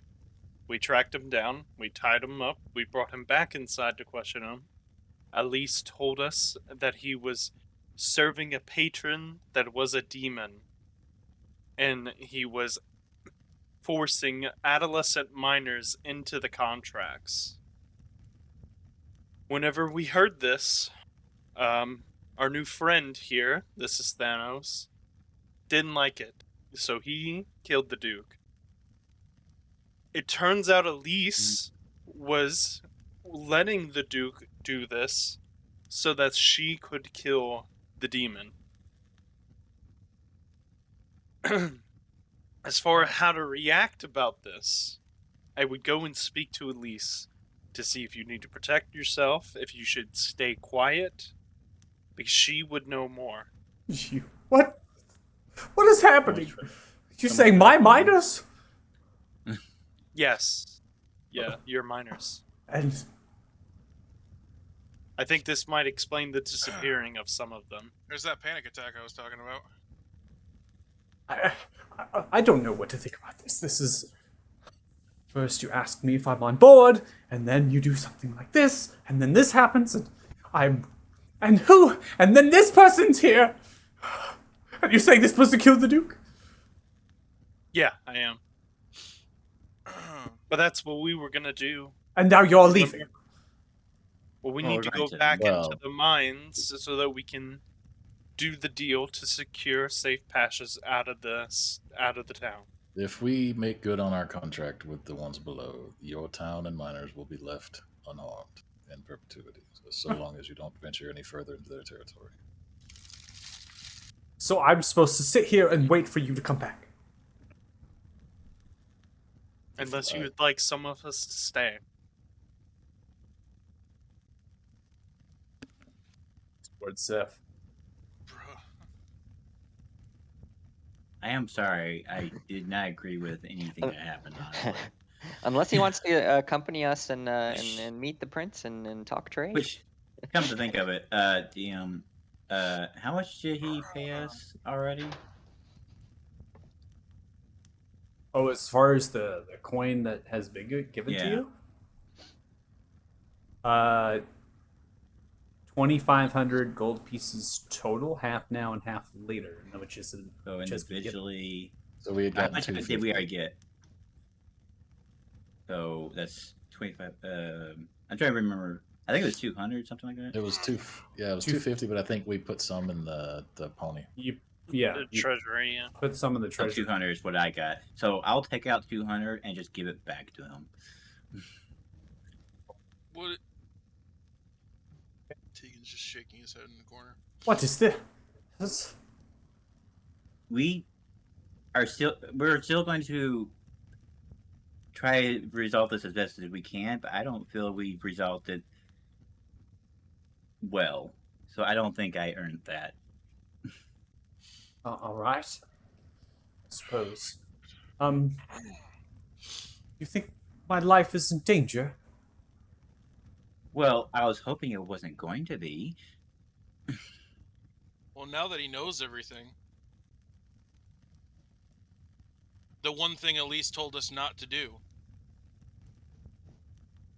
You probably should still. Wait, talk Elise to her. said not to tell me this? And this was the same person that was working with the Duke with some demon? She Talk did to seem, Elise, okay? I'm so we- confused. You're telling me that you're taking directions and orders from someone that was working for an individual that was roping up adolescent minors and themselves for some demon. And you're taking their word and you're saying, yes, don't tell me. But we did tell you. Even though we probably shouldn't have. It did I mean- seem like she had your best interests in mind. She was afraid that if you got involved, it would put you in He danger. had a mission. I walk up to Yeah. Pelu. I'm sorry. I go, Pelu. I'm gonna be 100% honest with you, man. We don't have any grapple on this entire situation. That's the best way to help a panicking person. I don't care. No, I'm just laughing about it. You need to do what's best for you at this point. We have no idea what's gonna happen. You need to take care of you. Okay? We came here to warn you because we feel like we had to, in order for you to be safe. Take that how you will. Take the situation how you will, because we're just flip-flopping as it goes, apparently. Whatever you need to do to be safe until we get back, probably the best option. Okay. When do you think you'll be back? End of the night. Yeah, later today. It's a few Oh. hours both ways, I think. All right. Use the hand to swing the door open. Door opens. Thorvik! Thorvik! Trots over. Yes, Pelu. Don't let anybody else in here. You understand me? No one. No one comes into this field house. All right, Pelu. You all get on out of here quickly. No time to waste. Trust no one. Yeah. What if I'm gonna? What if I stayed here so that nothing comes to harm him? He doesn't want to get gagged again. That's a fair point, actually. You look soft. I don't know what protection you can offer him. He's also very clean. I'm just gonna light my hand ablaze and be like, "This protection." Yeah, let's make a scene. For sure. Right out here in the We're in the house. I haven't even left the Of building. course, Varys wants to stay behind with Daddy Pelu. Right? There's massage oils in there. Yep. I'm just asking. What do you think I should stay or not? I don't No. necessarily think that we need much in the way of any. I don't. The That's dwarves what- were I pretty don't- honorable, so I'm not sure that anything. Yeah, I mean, Okay, it's up to you. I'm staying. I'm gonna Yeah. stay. All right, so there's you stay. Oh, Yep. well, that'll be good. Yes, you keep me company. Yes, grabs Yes. you in the hands. Of So course. soft. Your face so supple as well. In times of great stress. fault. Will you hold me? Let me pull up a chair by your desk. We'll sit and talk. Oh, we can go upstairs. I have a bed up there. I don't think this is a good time. You signed up for this. Let me watch the door. Yes, drinks are good. You then. offered drinks. to protect him. Yes, drinks. Pulls out a bottle. This will do. Mwah. Uncorks He it. can fix his It's head. pour out live. Varys, the best way to protect him would be right next to him. Begins Get to out. pour 2 glasses. It's and called shuffles a over. bodyguard. I am here to make sure that no one gets him. Get out. Hands you a glass of wine, Varys. This will help, yes. Downs it. Still has the bottle on the other hand. Gets poured more. You all begin to head out. Still And here. in the direction. Let's go to the mines. You head out. We're going to pause the situation between Pelu and you, Varys. Varys just, frantic and as crazy as usual. You all begin to head out. I'm actually going to just fast track some of this. There's not really a sense Unless in something happens. really going through the succession of maps and They gotta describing fade to those black things. so they can set up the cameras. Now, this would kind of come. I'm going to give a fade to black. Fade to black, trying everyone. I'm not trying to seduce the man. Okay, I'm trying to protect the man. Now we know how Varys responds to No, stress. no. The seduction is coming from the other side. It's not you to him. Yeah. It's him to you. Okay. So I'm just going to state again really quickly. We're kind of getting, session time wise. If we get anything else, right? We're going to conclude what we're going here. So you go into the mine. And you navigate through to the back end of the tunnel, again to the annex little section there, the little towards the south east, if you will, going through the tunnel space there. It's at that point that we talked about potentially guard, right? That were in position and exchanging shifts and things. Um, at this stage, seems there's only like 2 guard, and they put up that barricade, if you will, at the actual tunnel intersection. And the 2 guard immediately kind of see you and recognize, begin to remove the barricade itself, noting that you're heading back into this place. They're looking and they see, you know, the new companion. They don't say anything. There's no words really being spoken. They kind of shake their heads and say, "Good luck." And they kind of give you kind of words of strength, if you will, again, proceeding in. Noting that when you came through in the space prior, you didn't really give any information, anything really of note. You kind of were just coming back and forth and leaving it at that. So that kind of is maintained. That status quo is maintained in that exchange. As you come into the cavern space, nothing has changed really in there. It's all primarily the same. And you continue through in the corridor, that tight tunnel having to bend down. Now, Thanos, this is shorter in width, you know, like the Maldor and Lucar having to actually get down themselves, hunkering through, as the height of the particular tunnel that goes into the eastern direction from the opening of the cavern, where conflict seems to have taken place, as there's still the bodies kind of moving piled together at this stage, is a shorter value than 6 feet. So if you are greater than 6 feet, or even half, yeah, you're having to like get down, if you will. It's wide, but it's not tall, and so you're traversing. I'm just going to go fast track the time again as you're traveling into the darkness. Puts you right around 1:30ish, given the conversation in the field house, on the road, and then now getting to the space.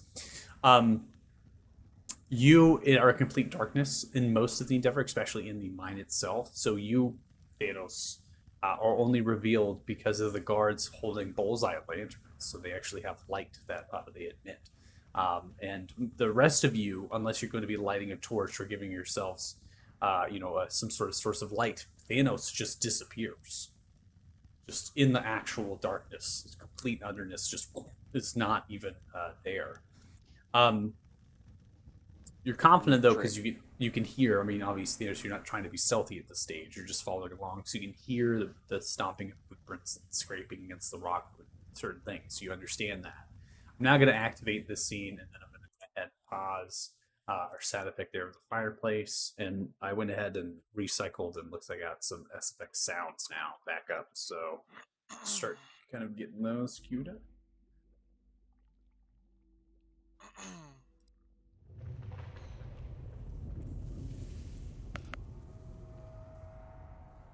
Okay.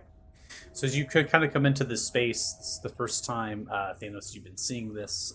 And so in this space here seems to be some sort of encampment of some kind. 2 towers stand with a cavern ceiling height that goes vast and high into the air, with stalagmite pillars extending to support the ceiling height. Lava flats to the north and south disappear into the darkness as the cavern itself unfolds, and then comes down to the back side towards the eastern side off this map, at the tail end of that land bridge that kind of crosses over.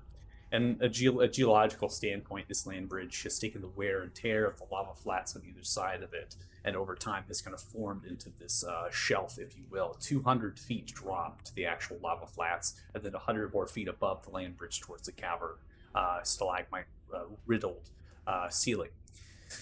The encampment here with 2 towers stands roughly 10 feet. The rest black canopy tents. This was the site for the rest of the party of a great fight that had kind of occurred. The land bridge itself still somewhat destroyed, leaving that semicircular kind of crater, if you will, within the bridge, making it difficult terrain but not necessarily impassable. The camp is now filled with a great number of these Duergar, these armored figures holding the Clanstone Fist symbol on the shields, the shoulders of their chainmail, wielding war hammers. 4 of these are particular on the actual towers, the crossbows aimed in the direction of you all. And there are additional figures, potentially these magi, that have staffs walking around, not emitting any light, but they're standing in the braziers themselves, so you can see that they're different, and that they're not armored, and that they're kind of standing there.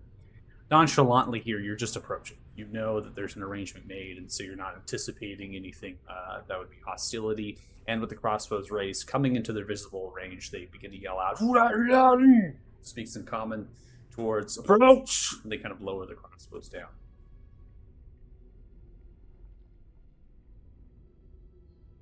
Hi, fellas. We're back.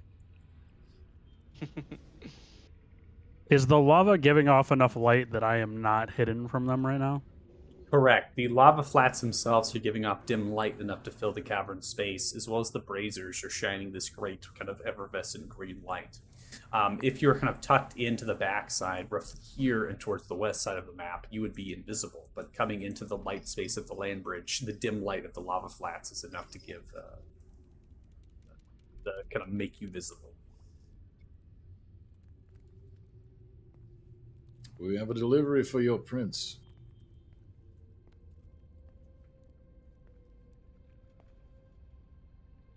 The many now are kind of turning their faces and looking in the direction, maybe even sidestepping, if you will.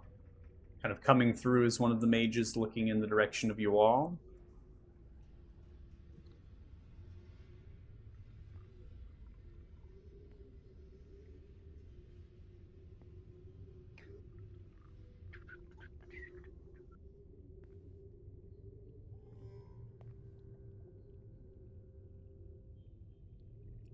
Smiles, turns, and looks. Well, well, well, we meet again.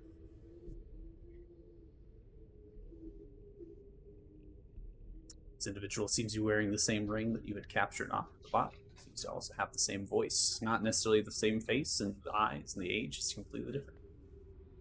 I see you found a new body to inhabit. Yes, I did. A good body indeed. Will suffice. So are we to deliver the head to you or to your puppet prince? You will deliver it to me. We will take it from here. No reason for your surface dwellers to come back into the space of where our prince lies, in case you change your minds. Safety and precautions are what we pride ourselves in. We just toss the head at his feet. The deal will stand then. Grabs and looks and smiles. Good. Fantastic. The deal will stand. Prince Raw, Stonefist will be happy. It is done then. So he'll be sure to deliver to him that quickly.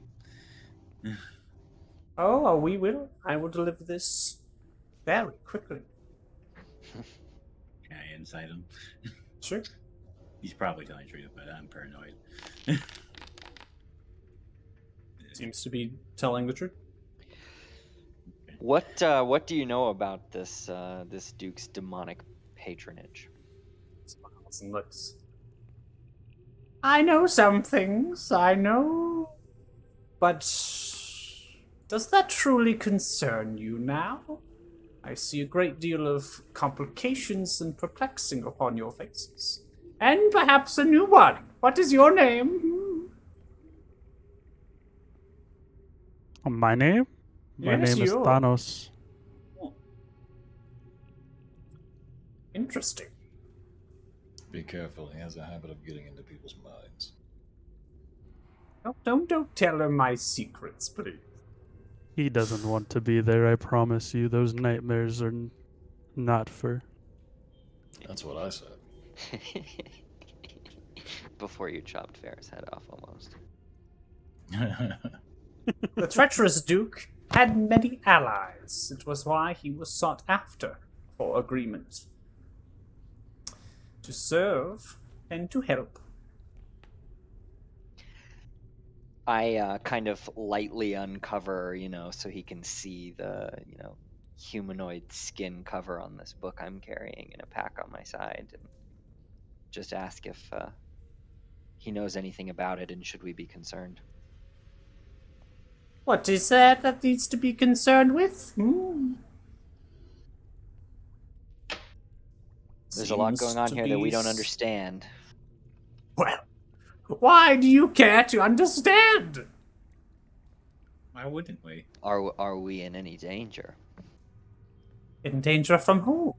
Clan Stonefist no longer. This demonic patron. I never Who's- felt I was in any danger. Am I to know about whatever demonic patron Umbrians seem to be after? Oh? Small men always want more power. Yes, we do.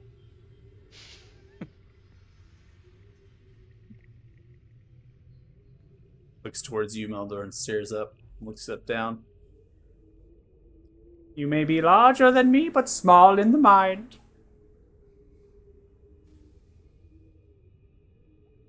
Perhaps. So, are we going to see the prince, or Nah, we dropped off the head. I think we're done. There is no reason to commune with the prince any longer. Your bargain has been completed. I will take this head to the Duke. I saw the suspect- prince. I And we suspect very the prince is a puppet to this one anyway.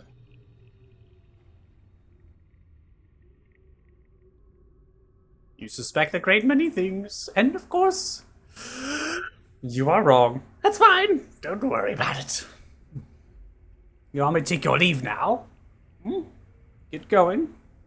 do you know anything about that stone that has her? Whatever do you mean? The amulet around the prince's neck. Contains a I white don't gem. know much. Just something that they won in battle. Prince holds it near and dear.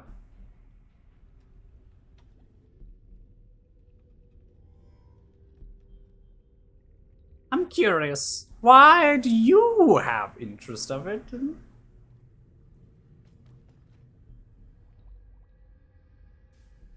This be not the first time you've asked.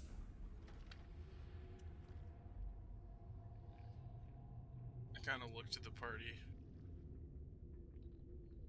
to gauge how we take this. Well, we don't need to know everything about the demonic or anything else, so you don't need to know anything about our interests. Ooh, someone's getting rather edgy on the shoulders. No longer a good boy, are you? Yeah, but you don't understand how bad I need this. Tegan's gonna walk forward. And regrettably, from my end, Tegan is gonna stay there actually. He's gonna take a step forward, take another step back. And he's gonna pull the gem out. And he's gonna say,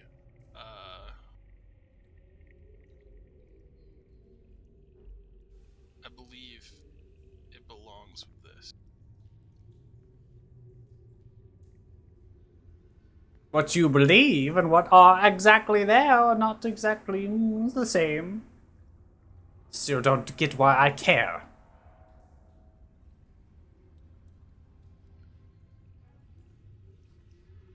Kidding. Where? You guys sure do have a lot of friends. I'm just throwing it out there. We make friends easily and quickly. I see this.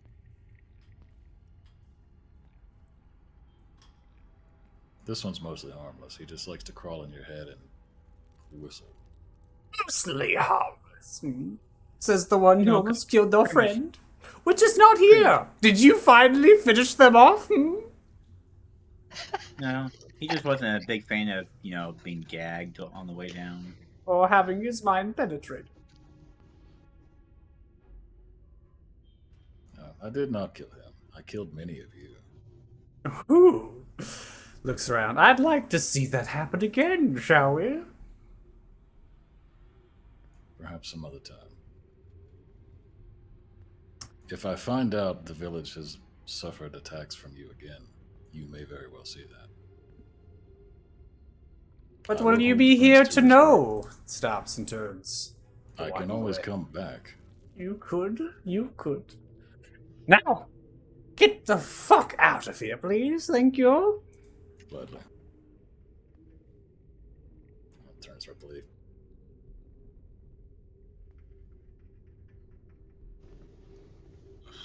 Mm.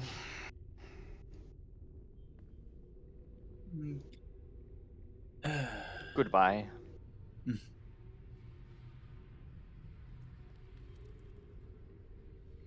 Okay. away we go.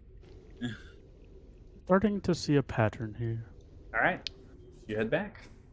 I'm still disappointed I don't know whether Flame Belcher can actually belch flames. Disappointment. All right. So, time as well. This stage obviously is going to be taken significantly less, given the fact that you didn't have to go all the way into the stronghold. You really were just kind of brought into a segment of space there, the camp, and so you don't necessarily have to make the entire journey or trek back. In this time, Varys just drinking wine, chatting, speaking very melodramatically to you. Pelu actually unfolds a little bit of their backstory to you. We don't give a time constraints, so don't necessarily need to play that per se. Pelu kind of explains that they're born and raised in Othema by traveling merchants that settled down to buy and sell various goods. The family has several brothers and sisters, which have kind of gone off on their other adventures, which is further south. While like Pelu stayed to maintain this family business. The Quick Wit earned him quite a bit of coin and became somewhat renowned for selling of the finest kind of bulk goods in the northern side of the continent. After Riza's enterprises took flight, ventured to study wizardry at Zoomfear in Chandrannar alongside their siblings. Spent time learning and becoming a well-studied wizard. Before a school of interest to focus on and construct a thesis, the business began to kind of falter with the Riza's absence. He left Zoomfear and traveled back up north to fix it. While there, Chandrannar, and just barely kind of narrowly escaping it, was ruined and Zoomfear destroyed roughly 8 years ago. None of his siblings survived. So he was the only one left. Pelu decided to disband Riza's enterprises and use the remaining coin he had to purchase the abandoned rock mine and rock mining company 7 years ago.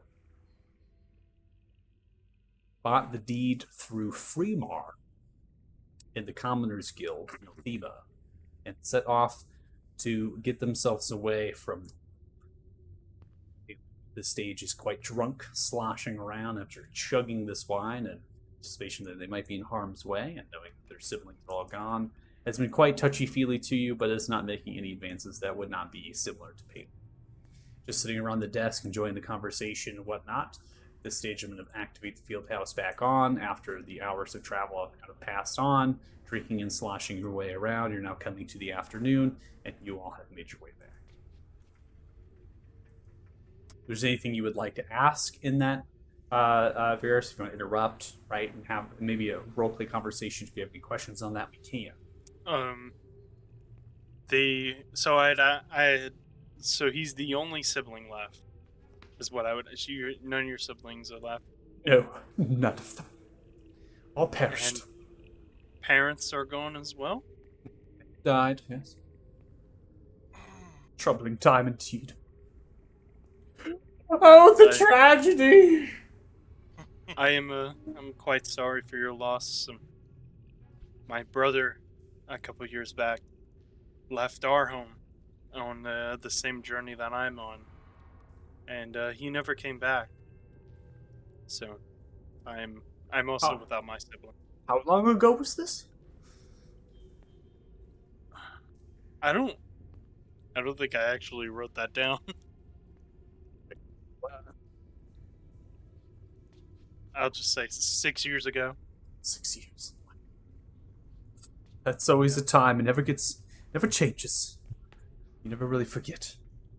No, and I always hoped he'd come back and take up his responsibility to be the next leader of the house. Perhaps, I never really wanted to rule. I mean, he's still alive. I mean, just lost, perhaps. Yes.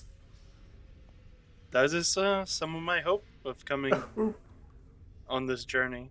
Oh, Varys grabs you on the shoulder. Oh, I'm gonna lean down to him. Two lost lovers, aren't we? Well, I appreciate that. I should stay vigilant. Yes, visual indeed. Another glass, then. Yes. You can have another glass. I will abstain. Thank you, though. Of course, more. All the way to the brim as it spills. Cups it with both hands.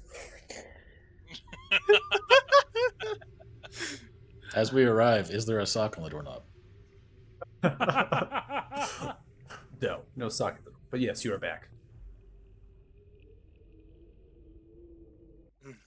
Tegan walks in with his hand over his face, so he's like kind of peeking through the slit. Just like, can I open my eyes yet? There's nothing going on. No one else supposed to come in. Oh, yeah. I guess make yourselves.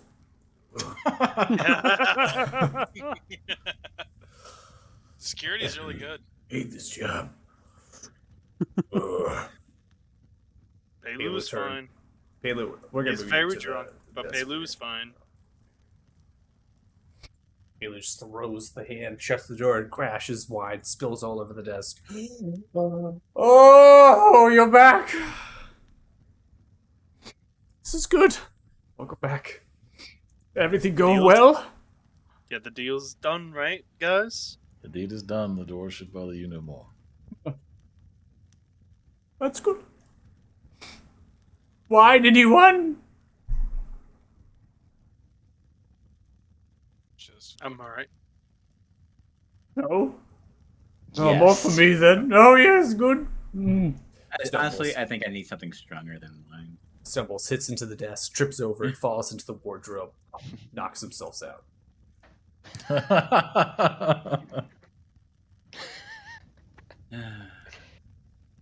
is there a lockbox nearby that seen him grab coin? You're very What? quiet. Yeah, you're really quiet right now. Is there a lockbox that we've seen him grab coin from in the room? He does a magic trick to get the coin. Yeah, he's got He like an seems to- interdimensional closet. He seems to, he seems to have like a bag, not a bag of holding, but a closet of holding, it seems. Great. So not only is he fucking unconscious, but we don't get paid. Do we really deserve it? I mean, the town. I didn't saved do it. all this for no money. Aside We're from leaving with demons. his caravan tomorrow, ideally, right? So Yeah, I assume we'll see him we will again. see him in the morning. Yeah. Yeah, I Take him wasn't gonna upstairs leave and put this him to bed. house with Yeah. Honestly, should we stay here? Like, I don't think we should leave. Yeah, Yeah. I don't want to leave him unconscious by himself. Yeah, I'm gonna pick him up and bring him to his bed upstairs and lay him down.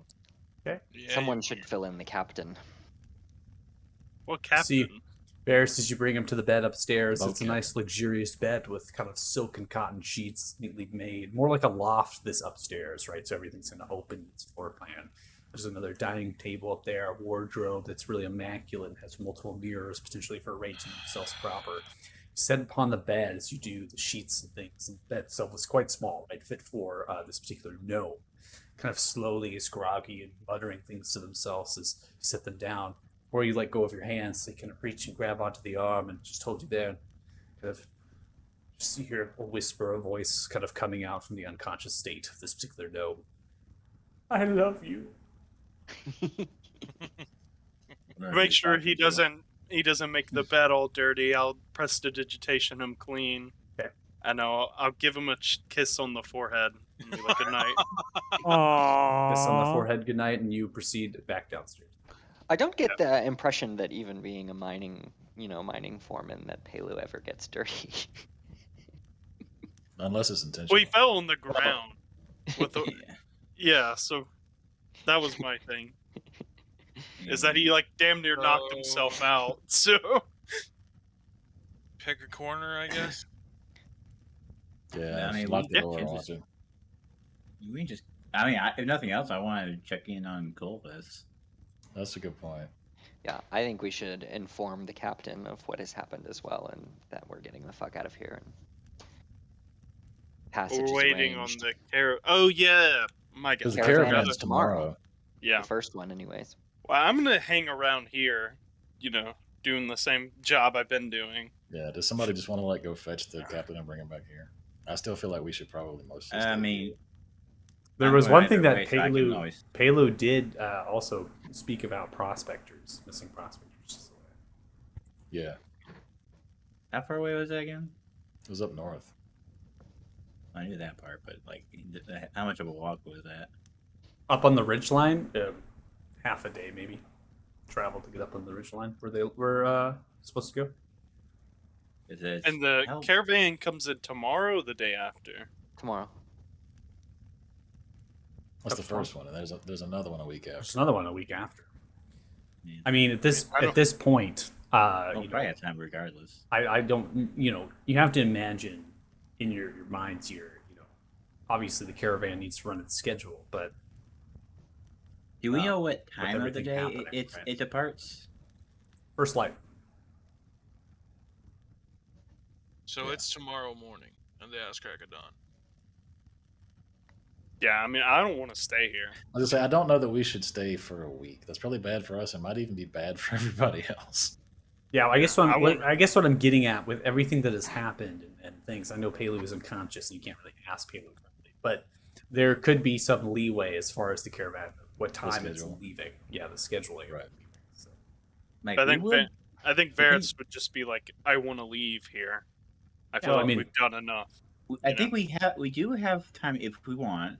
I do think we would have time to check that out, and assuming nothing too time consuming happens, we could also be back in plenty of time. I Listen, think. I feel bad that these prospectors are missing, if they're dead, if they're tortured. I know. But at the same time, we've dug ourselves a big enough hole. We don't need to be digging a side tunnel to try to go deeper down into this fucking shithole we're in.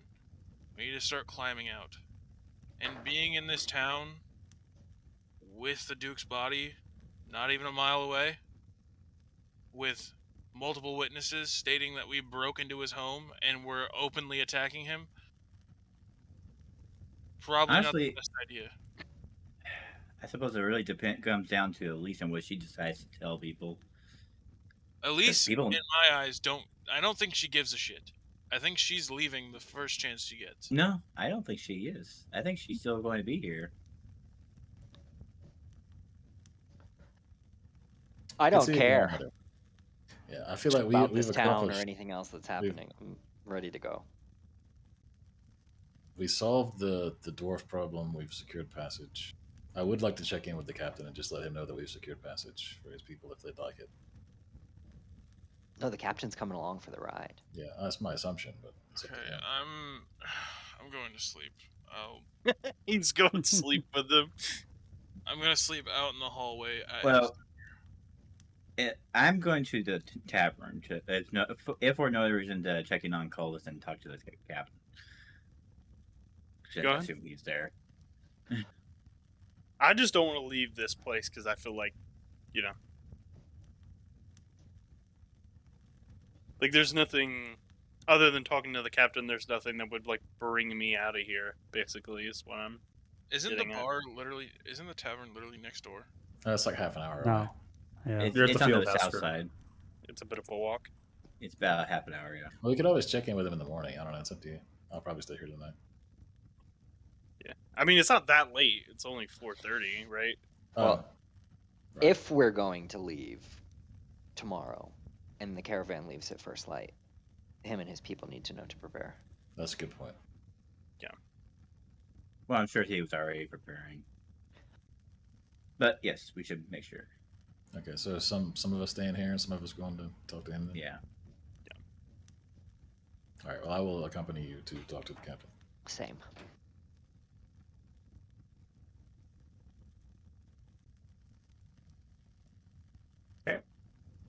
So I'll go with. okay, well your horse is there, so yeah. Let's go. Yeah. So it's me and Tegan staying, right? I Mm, believe so, yeah. Okay. Let's just take him into bed. Yeah, that's fair. He's getting that long rest. So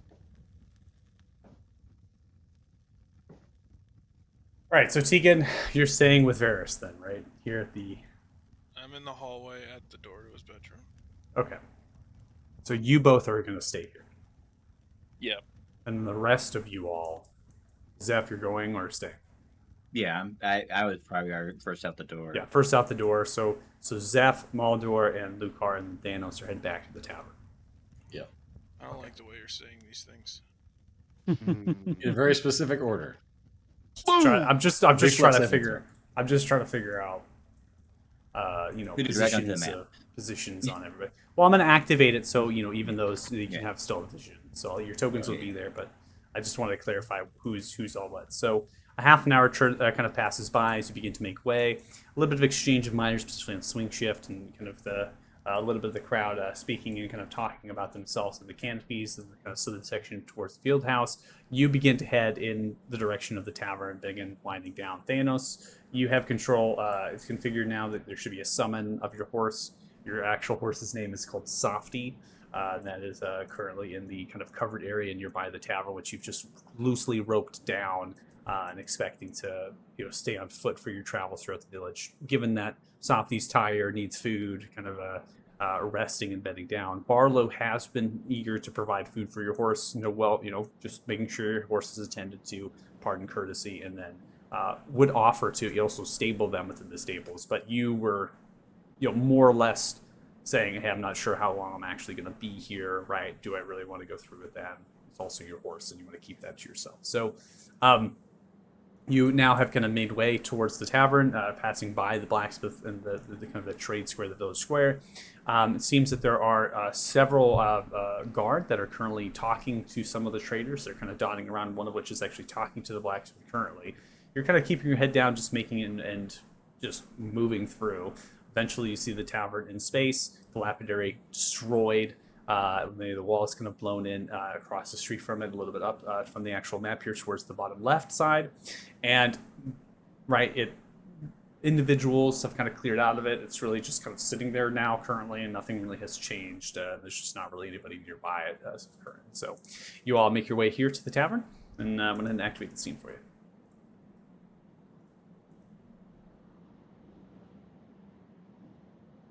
I'll just say before they left, I gave Zeph a couple gold so he could settle my tab for me. So, Lucar, upon entering and opening the door and then walking 5 feet in, you see numerous guard dotting the actual space of the tavern, one of which is the captain of the guard, known as Elson, which you've overheard the conversation. Currently talking to Captain Kilian, which Captain Kilian is just sitting down at the table looking upright. As Elson is talking, you open the door, barging in. Elson slowly turns around, points the finger. You! Where are your friends? Behind me.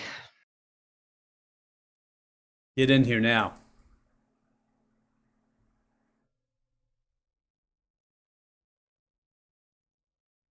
The one in front of the captain is the one talking?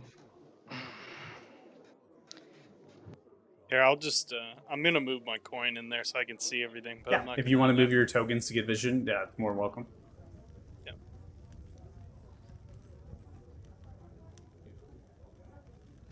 So how's Culvis? Colvis isn't up here currently. Still. I know. I'm asking the captain of the guard. Oh, you're yelling across the way there. Yeah. Colvis seems to be fine. Seems like Barlow's been taking good care of Colvis. Really appreciative of that. Thank you, Barlow. Captain Kilian here has been talking a little about you folks. All good things, I hope. Yeah, seems like there's been good deeds done on the ship. Fought against some creatures, it seems. Saved most of the people on those boats. Courtesy of your actions. We've also just secured the safety of your town and the miners. And the caravans. And the caravans. Well, appreciative of that. That's what I'm here for. Trying to figure out the situation, what's going on in there. They should bother you no further so long as you don't press any farther into their territory. Sounds good. Well, I appreciate that. Thanks for letting me know. I'm heading here with my my guard. We're going to head up to the Duke's Manor to talk with Umbry and fill out what's going on with if we need to stay posted up there or whatnot, and then we'll be headed up to Payluz to get a little Awkward. conversation up there. So, anyways, wish you best of luck. Hopefully, you all. I'm not sure how long you're all sticking around, but we definitely appreciate you all helping and taking care of the creatures up there in the mine, and now figuring out and leaving make sure they don't cause any other problems. I will say we just came from Palos and he's literally unconscious. He was drinking. Oh, Payluz. Not really like the Palu to day drink like that and get absolutely shit faced, but hey, what am I supposed to say? Palu's He was really, very happy about the news about the mine. I imagine so. All right, well, we'll head to the Dukes then, and best of luck to you, and enjoy your stay here at the Frosty Ale. It seems like you all have rooms here, and if you leave, and best of luck to you. Appreciate it. Come on, man. Big shrug. Big shrug. Defaulter. They all begin to funnel out one by one. I motion to the captain to downstairs, so maybe we can get some privacy and speak. Have Zeph check in on our exploded house friend. Right. So you're mentioning to go below into the Yeah. get some privacy. Okay. Yep. I'm gonna go check on my horse while they do that. Just kind of pet and feed and make sure he's taken care of. So I'll put you three down the hallway here. We are so fucked. Hey, you're stealing my line. Hey. I'm about to use that right now. They're literally walking over to the manor as we speak. Tokens should all be here, I imagine. I'm in the Okay. hallway. See Scapculion following you, Lucard. The stage goes into one of the rooms. Another room, you Yep. see Stilla Racola currently kind of laying there sleeping. Little bowl of soup nearby, a cup of water, just kind of sleeping it off and just resting.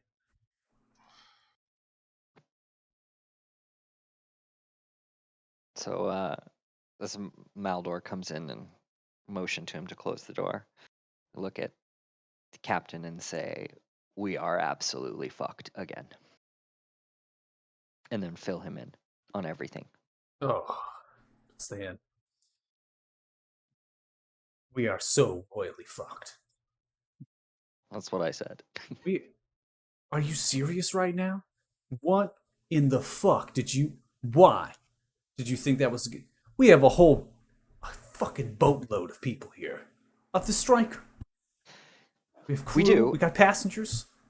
They're all now in. They're all now guaranteed safe passage with the caravan. Unobstructed Oh. by the dwarves tomorrow. Do you really think? Should have brought my drink down here. Listen, talking to Barlow, and when I was talking to the Duke, which is now dead, caravan cannot accompany all of the crew and passengers. It's not large enough. The pass and the valley are treacherous and harsh. I can't just grab common folk and get them through this terrain. I was going to go with the caravan, leave Quartermaster Rubach here with the majority of everyone, and I was going to speak with Lord Downfalord to attempt to get actual people here, soldiers, whatnot, to get us escorted through for their safety. How am I supposed to do that now when I have fucking guard coming in here, acting like everything's fine, and apparently they're heading to the Duke's Manor, I might add? How am I supposed to return and get my people out of here? Well, thankfully, you had nothing to do with it. Right. Yes, I had nothing to do with it. The same captain that literally just vouched for you to the captain of this guard, apparently, and stated how wonderful it is you all are and all the great things you've done. I think Now we've still this, done great things. of We course, spoke yes. truthfully. Securing the town, securing the town's peace required the removal of the Duke's head. He was in league with a demon. He was selling the members of this town into slavery.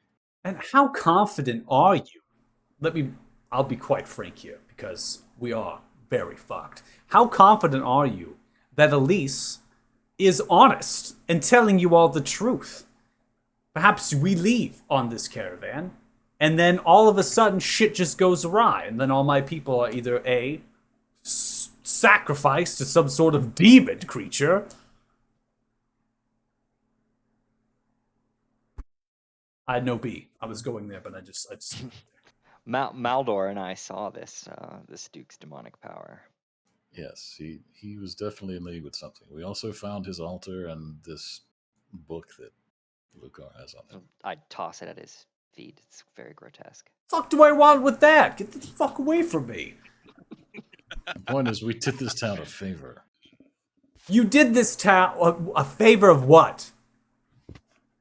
Of removing their duplicitous leader who was abusing their citizens. You in removed doing a so- leader to appease another leader. In so doing, you've left this group leaderless. Halo is capable of running this. It's like He a was ship doing it without a wrong. captain. What does the crew do? Mutiny, I say. Straight up mutiny. There is the concern, apparently he had underlings that were also in league with this demon, and we have no way to identify them. That's exactly why I'm stating we are fucked. If Elise does not follow through as whatever it is Elise has mentioned through all the rambling of dialogue, which apparently can't tell which side she's on, we just have to simply trust that everything will be fine. Indeed. I think we just need to get the fuck out.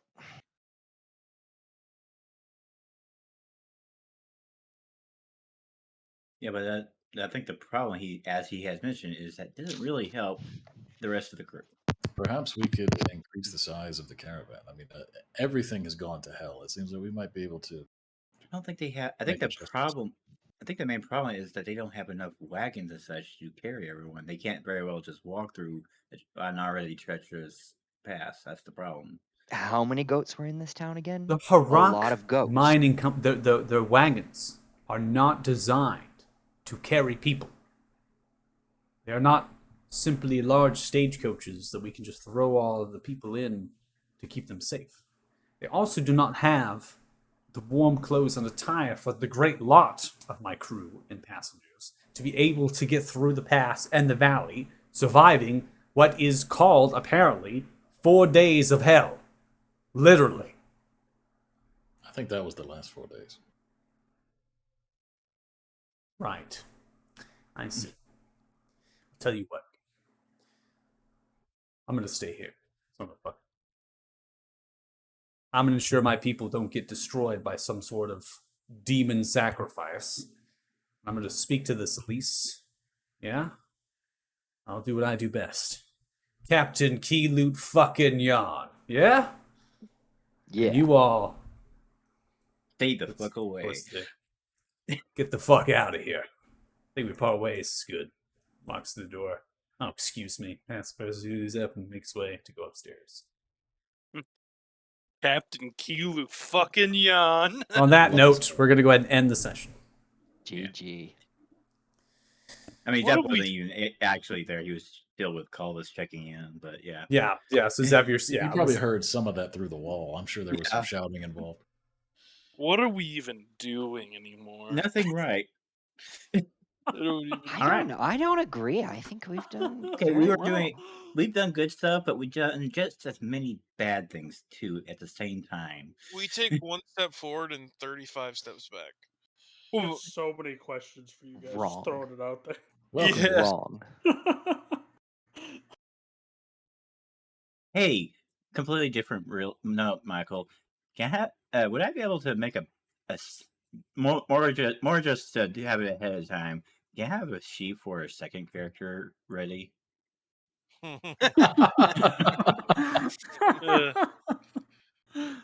Can I No, be you do. Varys' brother right now. He seems like he's got it made. Is that feeling suicidal? He's just gonna attack us all in our sleep. I don't think that would go very well. If you'd be doing that. I'll I don't put him even- down real quick. Yeah.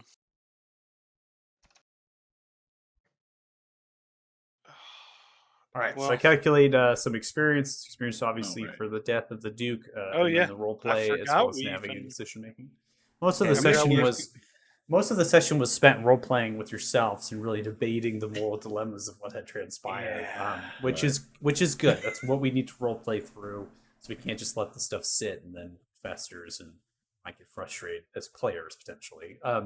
Which I do want to state as well, right? Remember, we're in character. We're just doing what our characters are, and we're really kind of Yeah. unveiling that. Yeah. It Oh, seems for sure. it's kind of a in a way has kind of transpired that I think that you're all seeing really truly who each of you are in a great many ways, which is Yeah, awesome. To both see. both Yes. Zeph and Keegan are definitely going to have a discussion with the rest with Mulder and well, really everyone's just going to Look, have to. The fact mind that this just, new guy just showed up and shot the Duke in the fucking face.